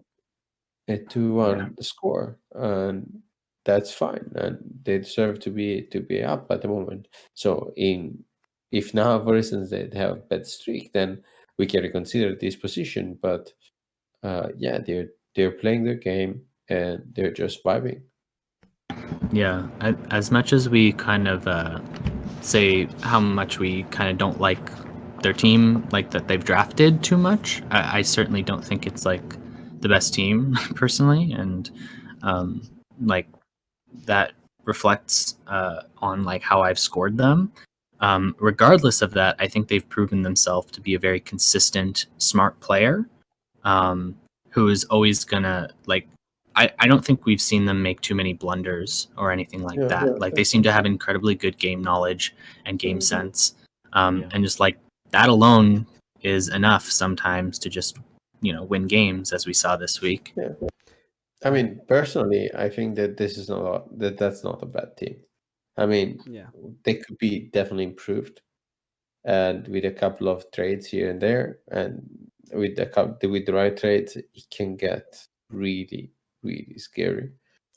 But yeah, at the moment, I think it's an okay team, and yeah, I mean, from my side, Rain is a good archetype, but of course, if it's inferior to Sun, which yourself you drafted, but yeah. I do think that the only downside is I think their best game they've played so far was the unofficial game with you at the start. Um, and I don't know. That's just my opinion of it, and I think that's why at the moment they're still ranked at number 10. Maybe in the next few weeks they'll start to rise even higher. Yeah. At number 9, we've kept the Bavarian Landorus at the same place as last week's, Yes. and I think it's because it's kind of that base point. They're 2-2, but the win this week was against pretty straightforward London Lucarios. Yeah. So I feel like as the ages lads, they did what they had to do, exactly, and that's it. so. So I think it's just a good baseline to be at for the moment. I didn't see there was a reason to move them up or they wouldn't move down. So, But someone moved down, no? Yeah. So I've kind of I think the top 8 becomes the hardest to manipulate here. I've kind of just put myself in 8th at the moment because it's kind of hard to determine where the teams lie. I still believe the South Croydon Saws haven't shown a reason to come off the top spot. Yeah, I would tend to agree with that. I don't think you're personally. I don't think you're in 8th. I still think you're like one of the top 4 at least, personally. Even though you did lose 2 weeks in a row, I think that like especially this week you showed that you're a strong player. I don't want to blame the RNG too much, but I think that like RNG was definitely a big factor in this week, and like I don't think that the 2-0 like on paper it looks bad, right? Like a 2-0 loss. But like if you actually watch those games, like you make good decisions, you brought excellent prep, your team is very good in general. So I still think you're definitely a top 4. I would put you in 4th personally if I had to choose right now, but I want to see what Carmine and Bryan have to say about that. Yeah, so I kind of just about want to stealing his place. Sorry, pardon? About stealing Bryan's place. Yeah, so Just I kidding. kind of just want to go over the top 8 as a whole and try and justify reasons for him elsewhere. I'd be okay with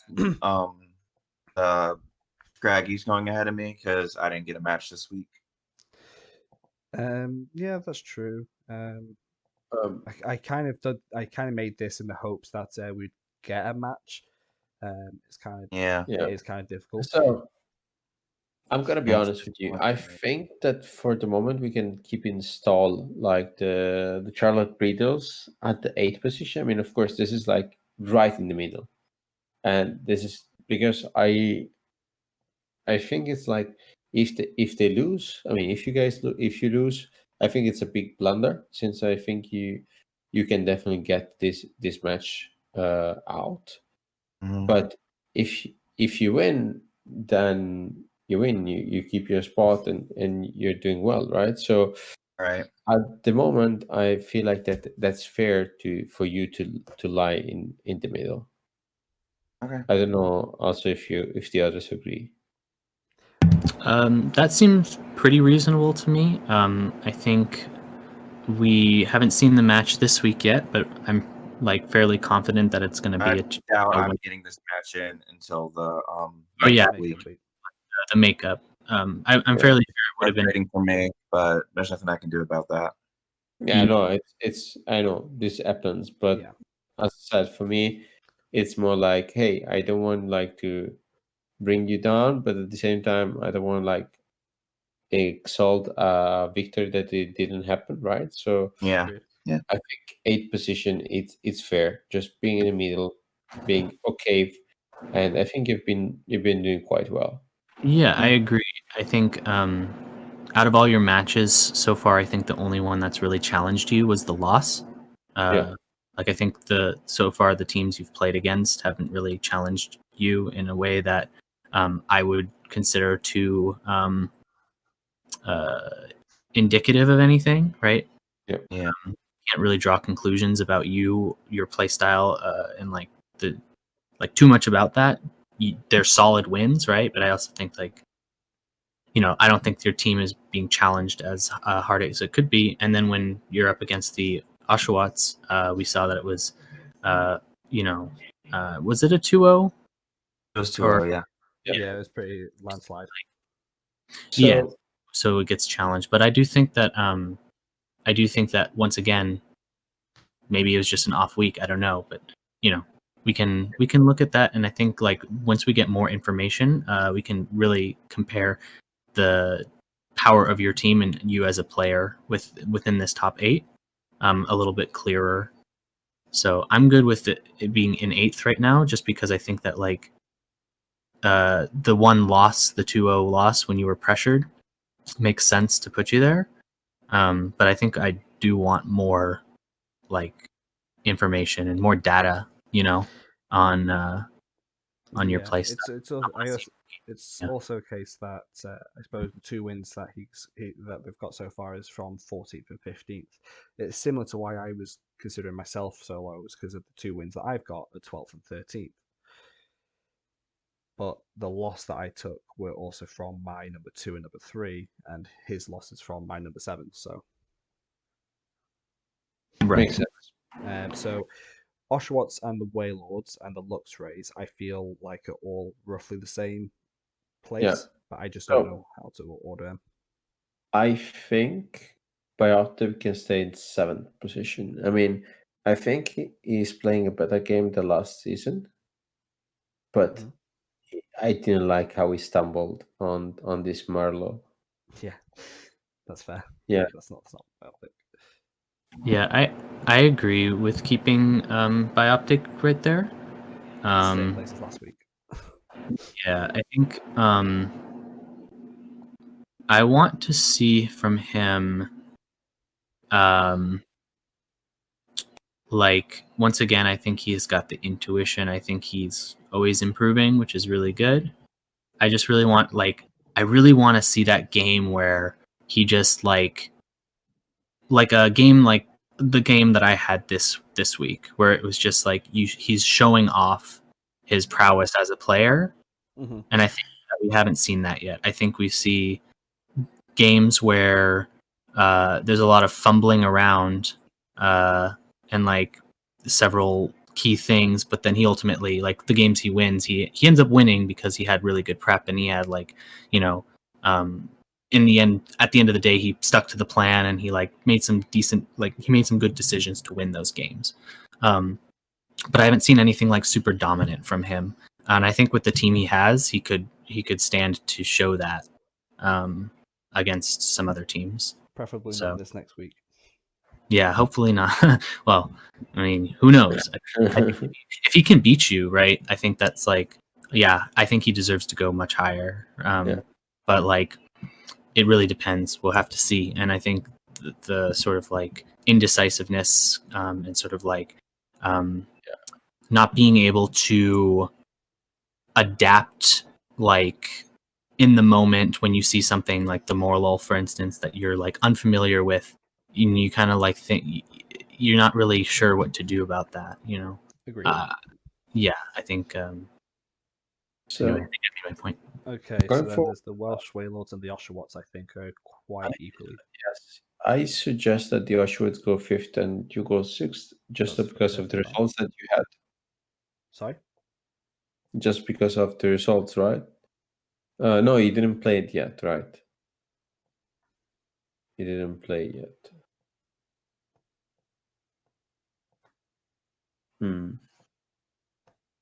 Don't think. The Oshawots have played the number 1 and the number 4 team here. This is the thing. We've both lost to the 2 out of these 4. But my wins were over this player, and his win was over Bryan. And who else did he beat? Dark Lord Greninjas. Dark Lord Greninjas, which I've got here. So I think it's fair that I'm in 6th because he lost to what I think is the higher place player. Yeah. And he got wins over what I say is higher place players. So I think that's fair. Wow. Agreed. No, Tyler's team is doing well. Yeah, I think Tyler's team is fair to be 4th because he's 3-1. The only game he's actually lost was when he brought the wrong Comfey. Yeah, no, but I mean, when I watch his videos, and probably this breaks a bit the magic with me of this player, like this cold-blooded player that goes there and like just shoots down his opponent, right? So it's like, I mean, if you look 3-1, it seems like this, right? But then when you see sometimes, I mean, I like what I like about him is that he has his game plan, right? I mean, also against the Oshawa, it's like, oh, if this would have gone not this way, I knew that I had to switch this, do this, and put this there. I was like, yeah, that shows a lot of prep. And I think that, even though it's not the most experienced players, he puts a lot of prep. And I think that's why on my hand, it deserves to be there. I agree. I really like watching Tyler play, and this happened. I mentioned this a couple weeks ago, and I think this is true for this week as well. I did criticize him a little bit for not like.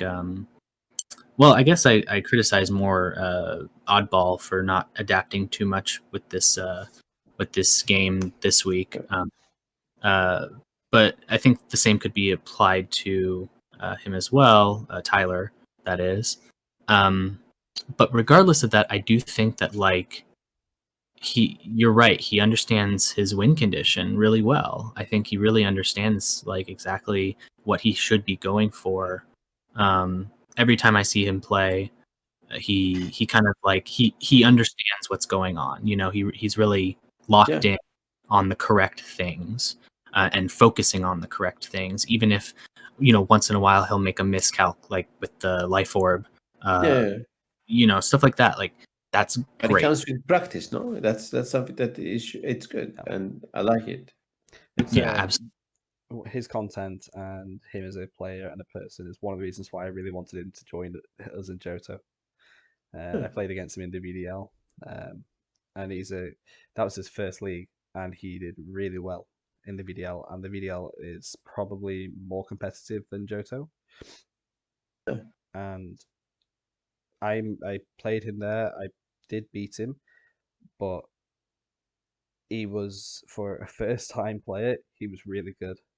And he just gives a lot of thought into his teams and a lot of thought into his matches as he plays. he's quite calm as well when he plays.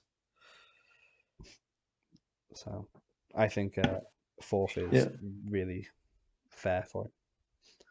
And another thing, another thing is when he lost his Cobalion game too, we saw him do exactly what we were saying to do in a losing situation, which is to play the game out and take that time to do information. You know, we saw him like he didn't really have his mind on the game for game 2, which is, you know, maybe not the best thing, but he was going and doing those calcs and trying to figure out exactly what happened and like where he went wrong so that he can adapt for the next game, right? Yeah. Which So I think is crucial, yeah. I mean, that's a winning attitude, in my opinion. Yeah, sure. So from there, we've got our top 3, and I think it's a deserved top 3. I think it's okay. will argue that the Alchemies stay in third. It's fine. I agree. It's I mean, as I said, they came out with an interesting prep this week, and that paid off. And also they played the games spamming like percentages that there was like part of the game plan, and I'm quite sure of it, right? So because it was clear, otherwise you wouldn't have nuzzled. Okay, that probably was the only attacking move on that right shoe, but still, there was part of the plan, and yeah, our Masenko just played quite well, and yeah, so I think that the first and second position are also quite close. Depends on your results. Probably, I think you can, if you can keep going like this, you can get to the position number 1. Even though I think you lost to the source, right? Yeah. I did. Yeah. But I do think that in a rematch, you know, I have my full team now. I was making trades in the process, and I feel I could have definitely put up a better fight if I had like Klefki, for instance. That's for sure. And so, yeah, I mean, it was a rough match. I think I was definitely a little bit experimental in my prep for that match as well. I think we also talked about this when I think this happened when I was for the first time a guest in the podcast, right? So I think I talked about that. You know, I think you went for the wrong win condition, right? So instead of you Matching knew speed. that you could go faster, so I would have loved if you could have gone like slower. Yeah, trick room. Yeah, I completely agree, and I think not to make any excuses, you know, I think he prepped much better than me, and I think in general I would rate him above me at this point in time for sure. I think I was also just kind of feeling out my team. You know, it's week 2. No, I understand. I think we were talking about this, right? So that you were like thinking about which trades you were considering. Yeah. I do think that given the next few weeks, even if the South Croydon Soars go lossless for the next few weeks and you go lossless for the next few weeks, just because of they are lossless and you've got a 1 loss against them, I can still see you overtaking them in the power rankings just because of the nature of the game, how the games play out and stuff. Like No, for sure. I mean, also if the at the moment, yeah, it depends how they play, how they keep playing, right? Yeah. So for sure they keep playing, and but how for the teams instance, evolve and adapt. Masenko takes out the alchemies, and they in a really good fight, then yes, or you know Tyler itself. Exactly. Like I imagine, like by week 8, week 9, you could have a huge variety of like different records littering the power rankings. Like take for example, like last season, if we had done a power rankings last season, I know that the week 9 power rankings would not have reflected the actual rankings because I know for a fact that I probably would have ranked Carmen as number 1, even though I was higher than him. But that's because of he was playing better games than I did, and it's a case of it's not. This ranking isn't to reflect the actual scores that are happening, but rather the way the players are playing their teams. Yeah. So Yeah. I think we're happy with this ranking for week 4. I do want to say I don't feel super confident in my abilities at rank 2 potentially. I mean, I think I can go either way personally. And it really comes down to like prep. I did really prep hard these last 2 weeks, and I think that paid off for me. But I also get burnt out sometimes and don't prep as hard. And then you'll move Yeah, down. I think consistency is the key, right? So I think from my side, last season, something that helped me a lot was keeping the pace, right? So I lost those. I think I lost those 2 matches basically because I didn't prep enough, and I mean I have no shame on admitting, right? So I was just like, yeah, okay, I'm gonna try to play better. No, it doesn't work like this if you don't have enough prep. So yeah. So you beat what? I'm a little salty that I'm at. I'm a little salty that. Yep. Y'all go ahead. Never mind. I was going to say that don't worry, you beat one of the losses that you had in playoffs. Oh yeah. But then I actually prepped, and I think we were together when we were brainstorming ideas. Yeah, we were brainstorming for each other's semi-finals. You were helping me with mine, and I was helping you with yours. Yeah, exactly. And at one point I said, "How do you like coaching Kangaskhan?" No, coaching Scrafty with Kangaskhan. Yes. I was like, how in the hurt? I thought about that. I was like, and yeah, of course, to not even talk about our set in the finals that I think was hilarious. It was good. I think it was fun. It was fun. I mean, I imagine all the people watching. I imagine those finals where you have Cinderace on one side. And we had a Max Aromatisse versus Max Exeggutor. Exactly. It was hilarious. And we'd beaten the Cinderaces to get there. I'd beaten the Lapras G Max to get there. And it was Max Aromatisse versus Max Exeggutor.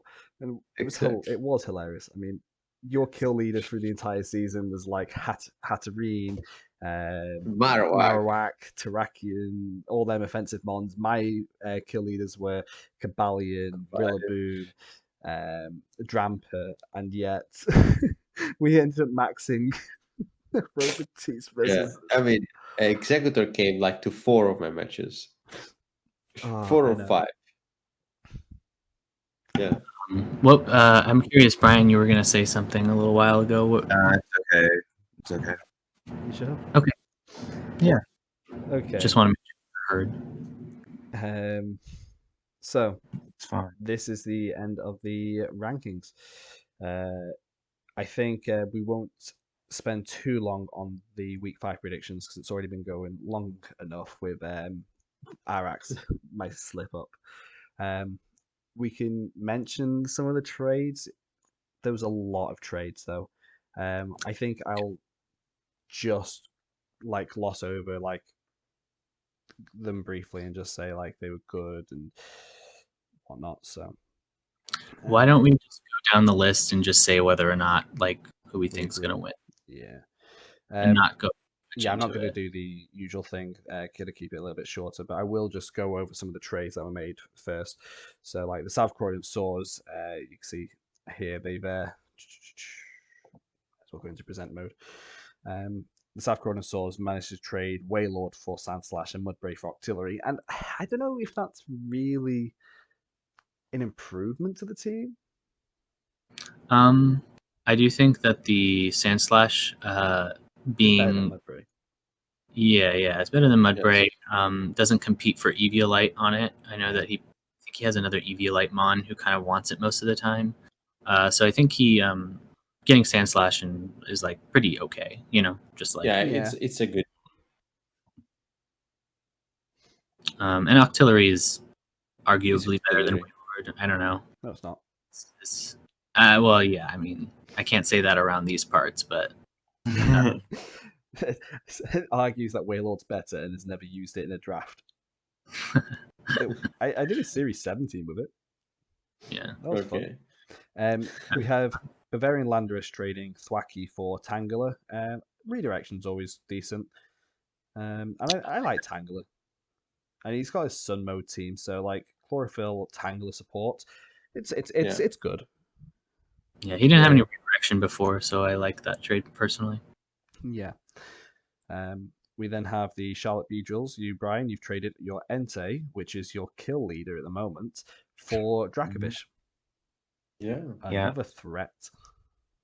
It's my it works in my sand mode, and it completes my water fire grass core.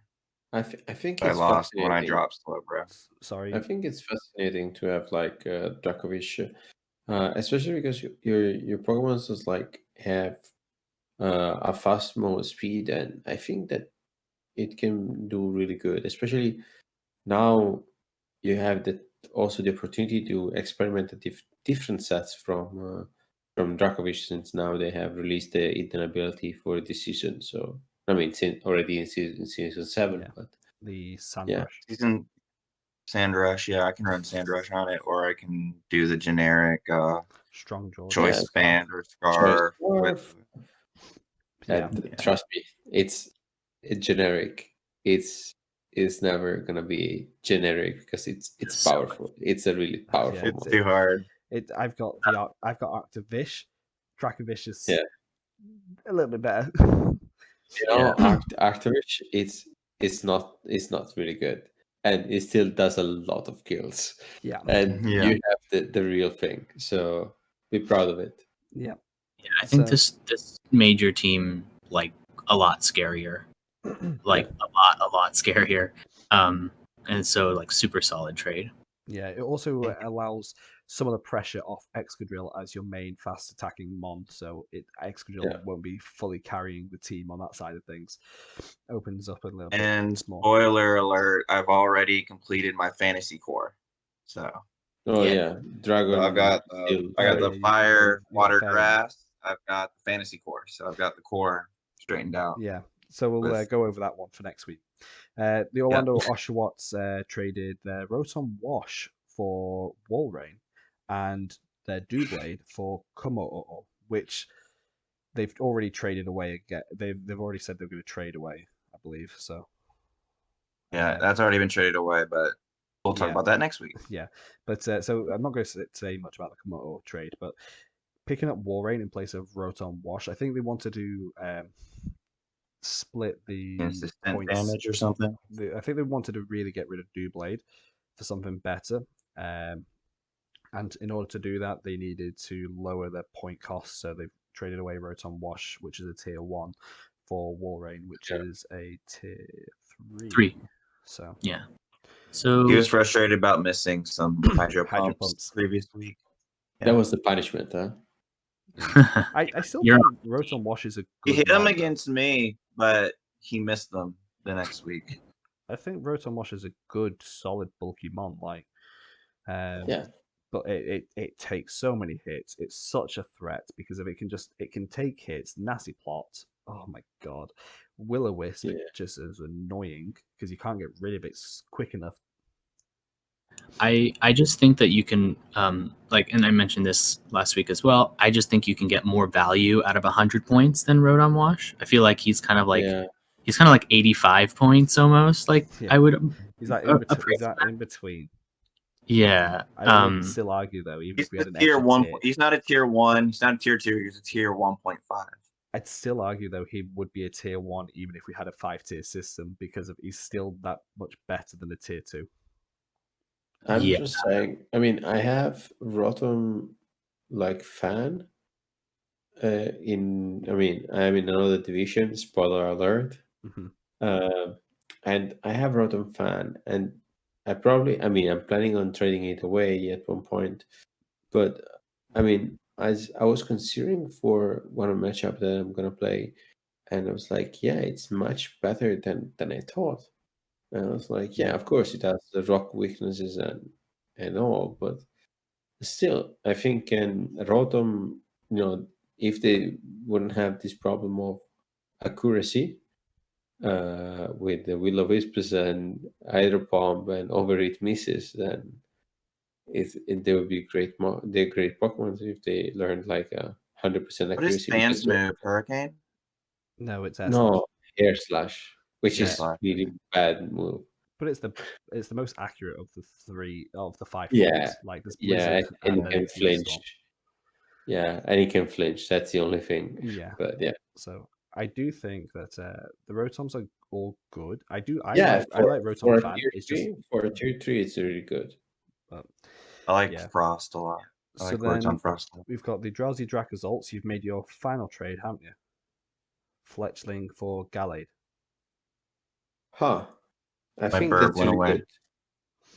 good. I think that's really good as a trade. I don't know, probably it's going to come back at one point, but Yeah, I think it's really good since got it gives more flexibility within the team and Mhm. can help out with different situation and support, and of course with justified ability, it has just another threat.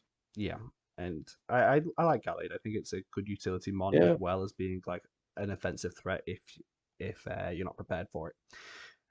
Definitely. So I think Gallade's a really good pick and fit to the team, and I know Masenko is quite familiar with it as it was part of his season 1 draft team. He certainly was. One of my favorites, for sure.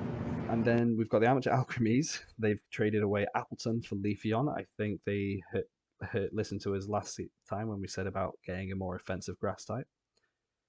And they've also traded Sorry? Like a faster grass type as well. Yeah.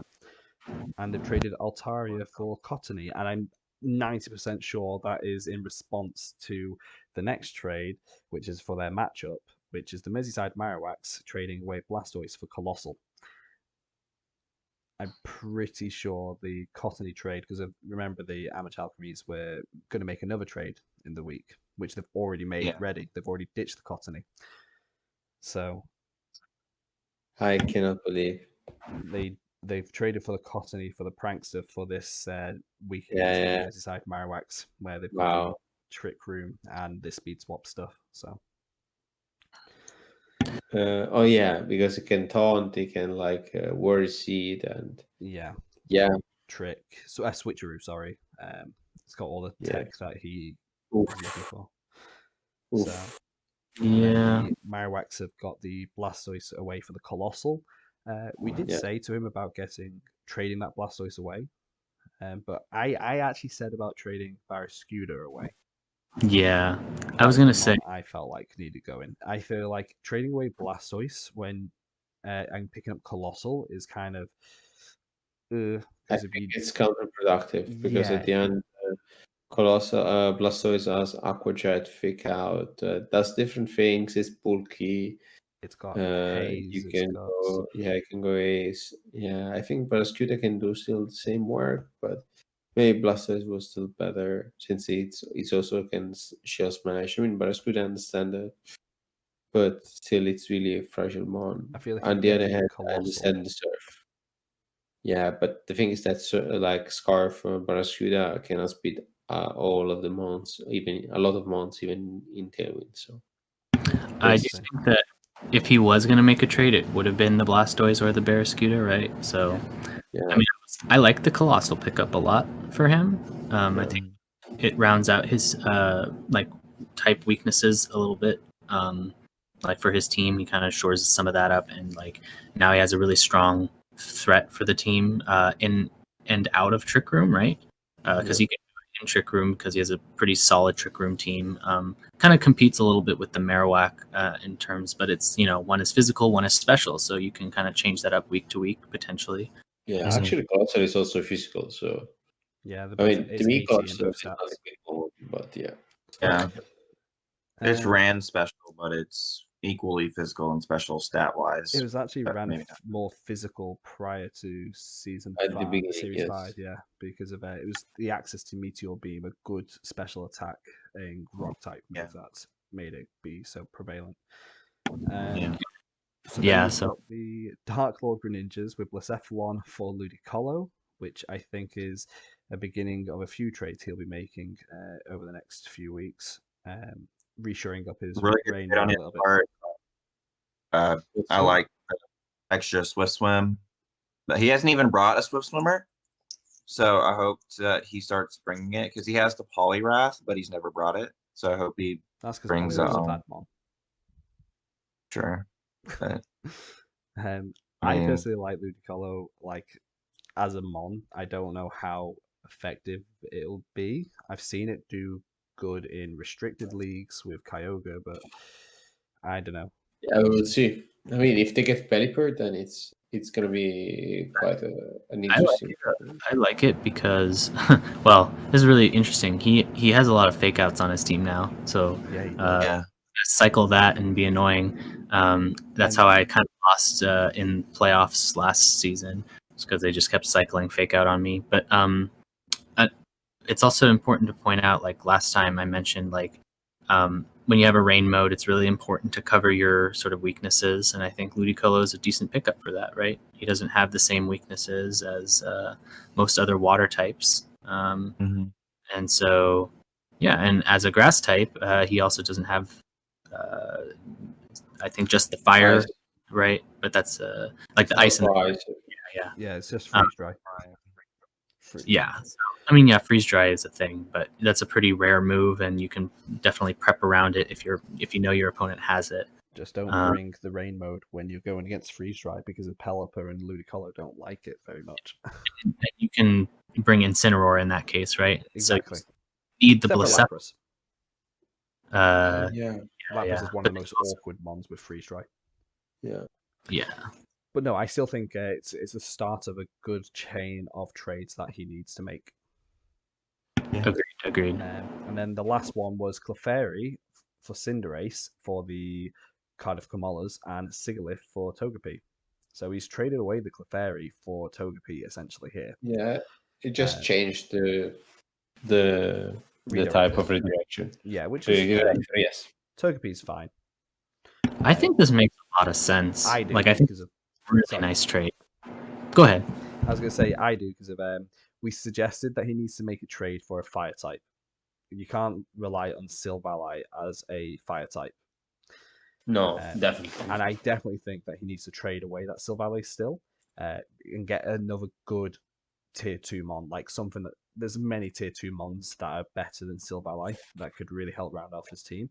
But getting that Cinderace and the fact that it's a non-GMAX Cinderace helps his team because of obviously max flares can set Sun. Yeah. Not to mention, it doesn't always have to be a fire type because it's Cinderace. So I think Cinderace is a really good addition to his team, and I know he's very comfortable with this mon, and not just as an offensive mon, but also as a supportive Cinderace. So I wouldn't be surprised if you start seeing some supportive sets. Coaching with Dragonful, it's gonna be annoying. Yeah, and I'm so glad that I have faced him already prior to this trade. It's scary. And that concludes the trades that happened this week. So we'll just, knowing what we know from the teams and stuff, we'll just have a quick predictions as to how this week's games will go.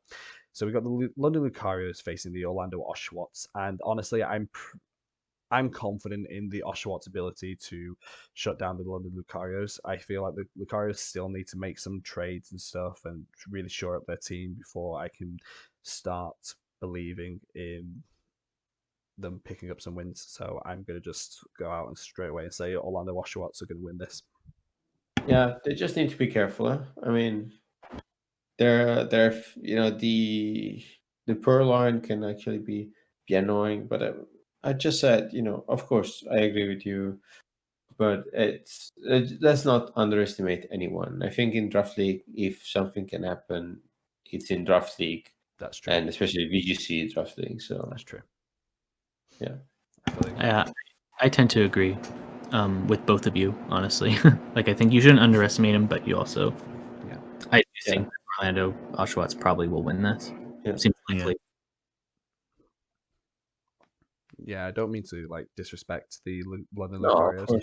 It's just a case of, based on what I've seen so far. On the game played and the experience, yes, makes sense. Yeah. Bryan? Yeah, I'm on the Orlando Oshawots on this one. I still haven't been able to see London Lucario's put up Yep. much of a fight, so I'm hoping he does soon. Same. I really like. I know I face him in like week 9, and I'm hoping for a good match. So hopefully he gets into the rhythm of things by then. Then so we have the South Croydon Saws versus the Somerville Scraggies, and I'm actually excited to see this matchup. Yeah, this is Like, gonna I be a think really this is- good one. Yeah, I think this is going to be probably top 2 matchups I want to watch this week. Yeah. I honestly, I think out of all the teams so far, if the Dracosalts didn't manage to take a win from the Saws, and the Oshawots didn't take a win from the Saws, I think the Somerville Scraggies have the best chance so far. Yeah, I agree. I and mean, this is another beat up. This is another beat up team, isn't it? yeah, Potentially. Another beat up, beat up Draken. potential beat up matchup. Yeah. I don't think it'll be as much of a mirror match as what the Oshawots and Scraggies were. Mhm. I think. I mean, I have the impression that the Scraggies can actually win this. Yeah. They have redirection. They have Togekis, which hurts. I mean, they have Togekis and Kobadi, which will do like one very good and then the other one very bad against Thrakian. Then they have Subtiles. Yeah, no, it's tricky. But I think the Scraggy can win. I think with the right prep, I think if they Yeah. both come on their A game, I think Scraggies edge it out. I haven't looked at the specific matchup, like in terms of the Mons head to head. So this is just based on feeling, but I think Scraggy is a very likely underdog who can like take the win here. So I don't really want to make a prediction on this one because I think that like this will be a fun game to watch, and you'll see a lot of really interesting things that we could talk about next week on it. Yeah. So Yeah, this Sure. one's That's hard for it. me as well. Tyler seems pretty cool, and then Crizzle is kind of my side coach for the time being. He's helping me prep and all that kind of stuff. So just good luck to both the players in this one. I'm not gonna pick a side. And then we move on to the Lily Cove Lichen Rocks versus the Slash Blades. I think if the Slash Blades just keep doing what they've been doing, which is just playing the game in front of them at the very minimum, I think they can get a pretty comprehensive win here. Not to underestimate the Lily Cove Lichen Rocks, but I don't think they've I think they've been the least. What's the word? They've showed Attentive. they just haven't shown us what that weird team can do. dedication, right? Sorry? Like they don't seem as dedicated to this league, maybe or something. Maybe And least That's invested. part of my frustration with that team. I don't feel there's much dedication. I don't know about dedication. I think from what I've seen, he's been busy and stuff for arranging matches, which is fair. I think taking into consideration just the team and the games that he's played, I just think that the Blades can just edge him out by just playing a better game. I hope there's a match. Any opinions? Yeah, I think the Blades will once again. It seems likely they'll win. Okay. Carmine, any thoughts? Yeah. Yeah. I think the Blades Edge Slash they showed they are in a good shape, and you know the only thing that as Bryan mentioned is like he's also a bit like afraid that maybe with all the things going on, the Lichen Rocks might not show the best prep, so that's why I would go for the Blades. Moving on. So we got the Amateur Alchemies versus the Merseyside Marowaks. I'm gonna be a bold predictor here and say Merseyside Marowaks win this one. So, I think that the Marowaks have the potential to win this match. However, I think they need to really work on the execution of the game plan in order to do so. Yes. We saw I that agree. 100%. we saw in a matchup with me versus the Amateur Alchemies. I executed my game plan 80% efficiently, just lacking a little bit of focus on as to where the threat was. Yeah. And the Marowaks tend to do that as well, if not worse, so far. So I think that they really need to shore themselves up a little bit. They can prep a lot for this match, but I think where the real win will come from is how they play it. They really Yeah, need to. definitely. I mean, Alchemy just needs to stop Trick Room with like Molter Scholar with the safety goggles, and that's something that the Merseyside Marowaks they have to acknowledge and try to overcome, right? So, and of course, as we all know, Molter Scholar doesn't like to be facing Gloucester, so It's one of the bigger threats to it. Yeah. Yeah. Yeah. Both teams have got the potential to be running speed swap as well, so that's always interesting. I think the Merseyside Marowaks need to be reliant to both of his modes this week to gain the element, like surprise the Alchemies. honestly, I wouldn't be surprised if they pull out an assault vest horse with all the things, right? So because assault vest horse does well in and out trick room, and especially against like Molter Scala, which is one of the most annoying things he's gonna have to deal with. However, I don't think Moltres has much of a good matchup here. Outside Well, of being I able mean, to taunt the yeah, he's able to taunt. He's able to like hit super effectively Marowak. So he has some things going for him, and he has the spread move that can flinch. Yeah, it's true. So I know that all too well. yeah. Yeah. Okay. It's broken. I We don't should. know. I think the Marowaks could win. I will say I think the Alchemies will win though. Yeah. Yeah, I agree with Matrix. I'm just gonna be the bold predictor here. Based on basically a gut feeling alone, I think the Merseyside Marowaks will win.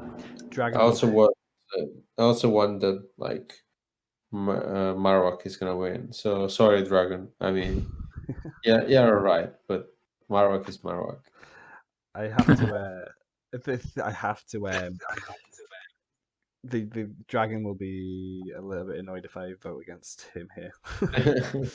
I know that. So I'll, especially when I say that I want him to lose, but you know, who knows? We got the Chroma Colossals versus the U Masenko and the Drowsy Drakazult, and depending on what Dave decides to do, if he can get a decent team going, I don't know if he has the tools just yet for that team to really operate. He could go a bit mean with it, but even then, there's only so much you can do with such a predictable pairs. I do think you have the more diverse team, and that will be what allows you to Take out-prep advantage of the situation. Yeah. Yeah. So I'm going to say you'll win this one. I don't know how close, but I think you will win. I also agree. I certainly hope so. Yeah.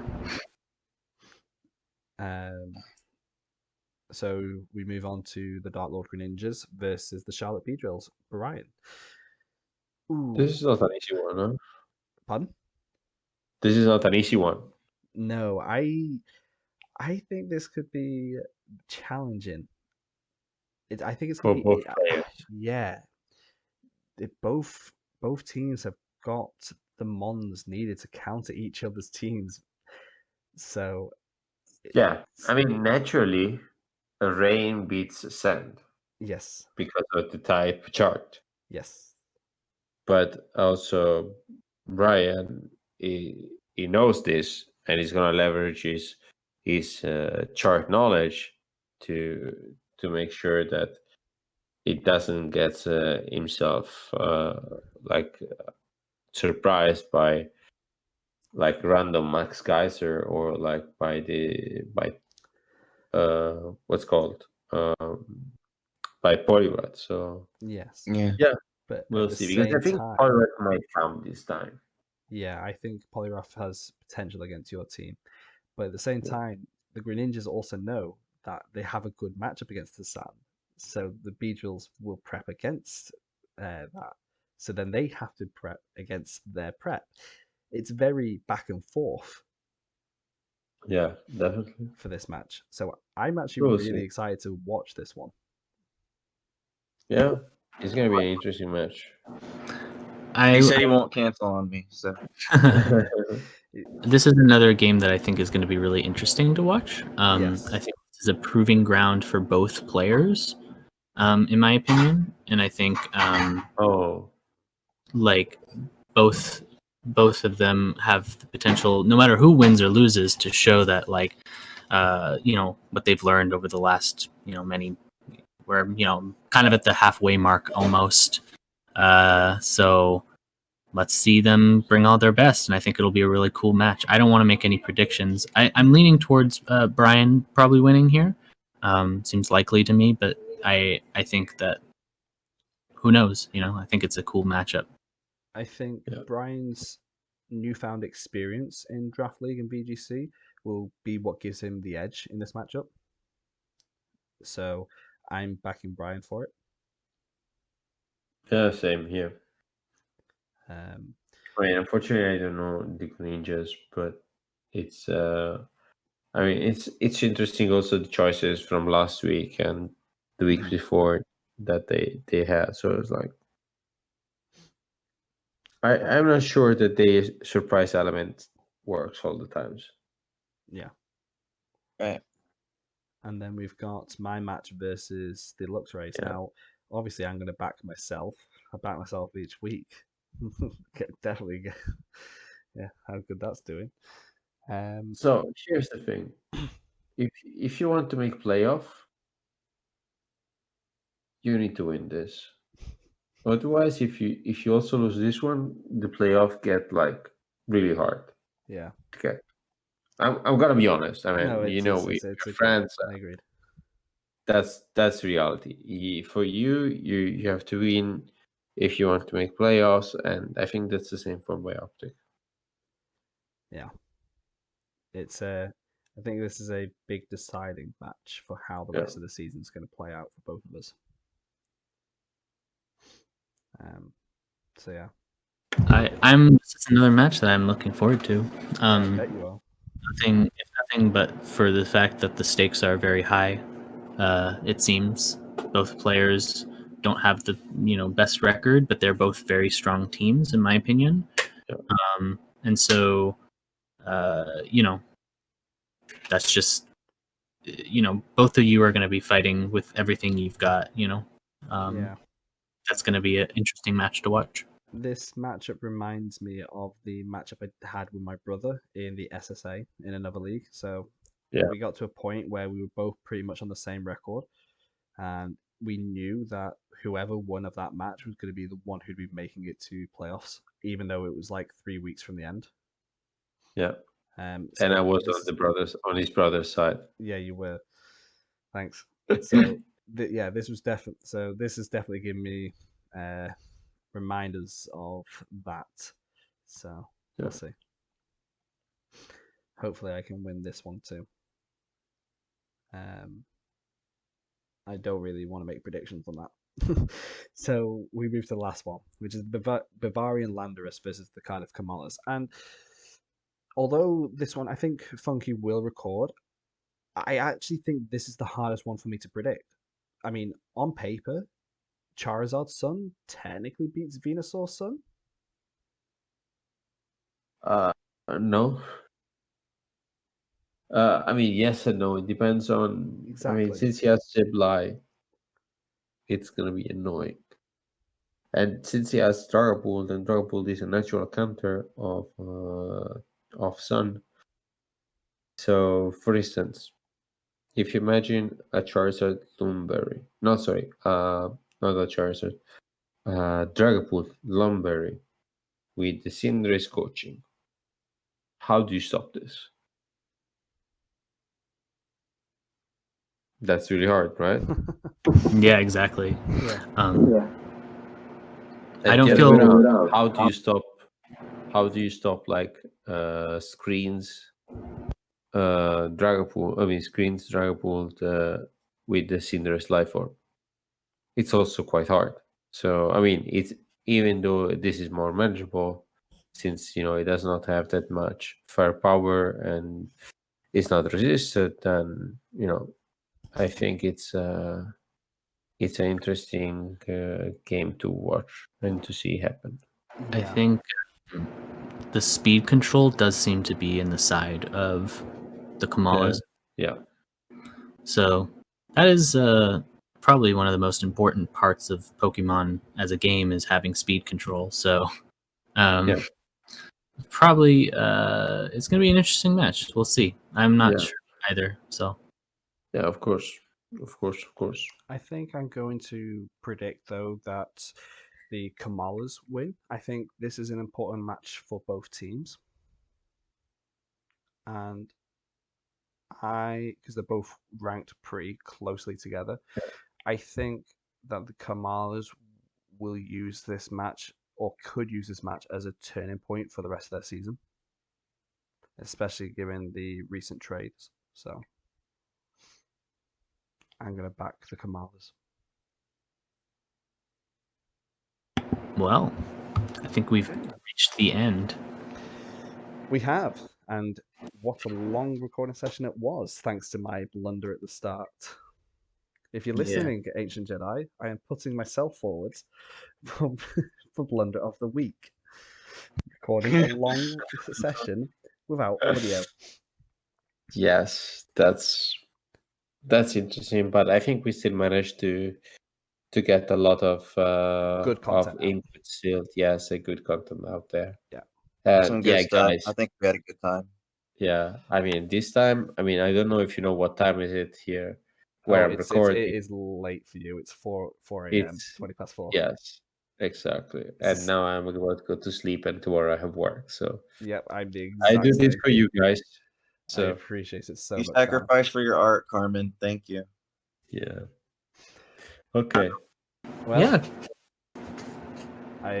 Cheers, guys. That's the end of the video. So thank you all for watching. Thank you all for staying with me, especially you, Carmen, for how late it is. Yeah, it's fine. It's pretty late for you, Matrix, isn't it? Yeah, it's 3 a.m. So Yes. let's leave it there. Cheers, guys. Cheers, Bye, guys. Bye bye.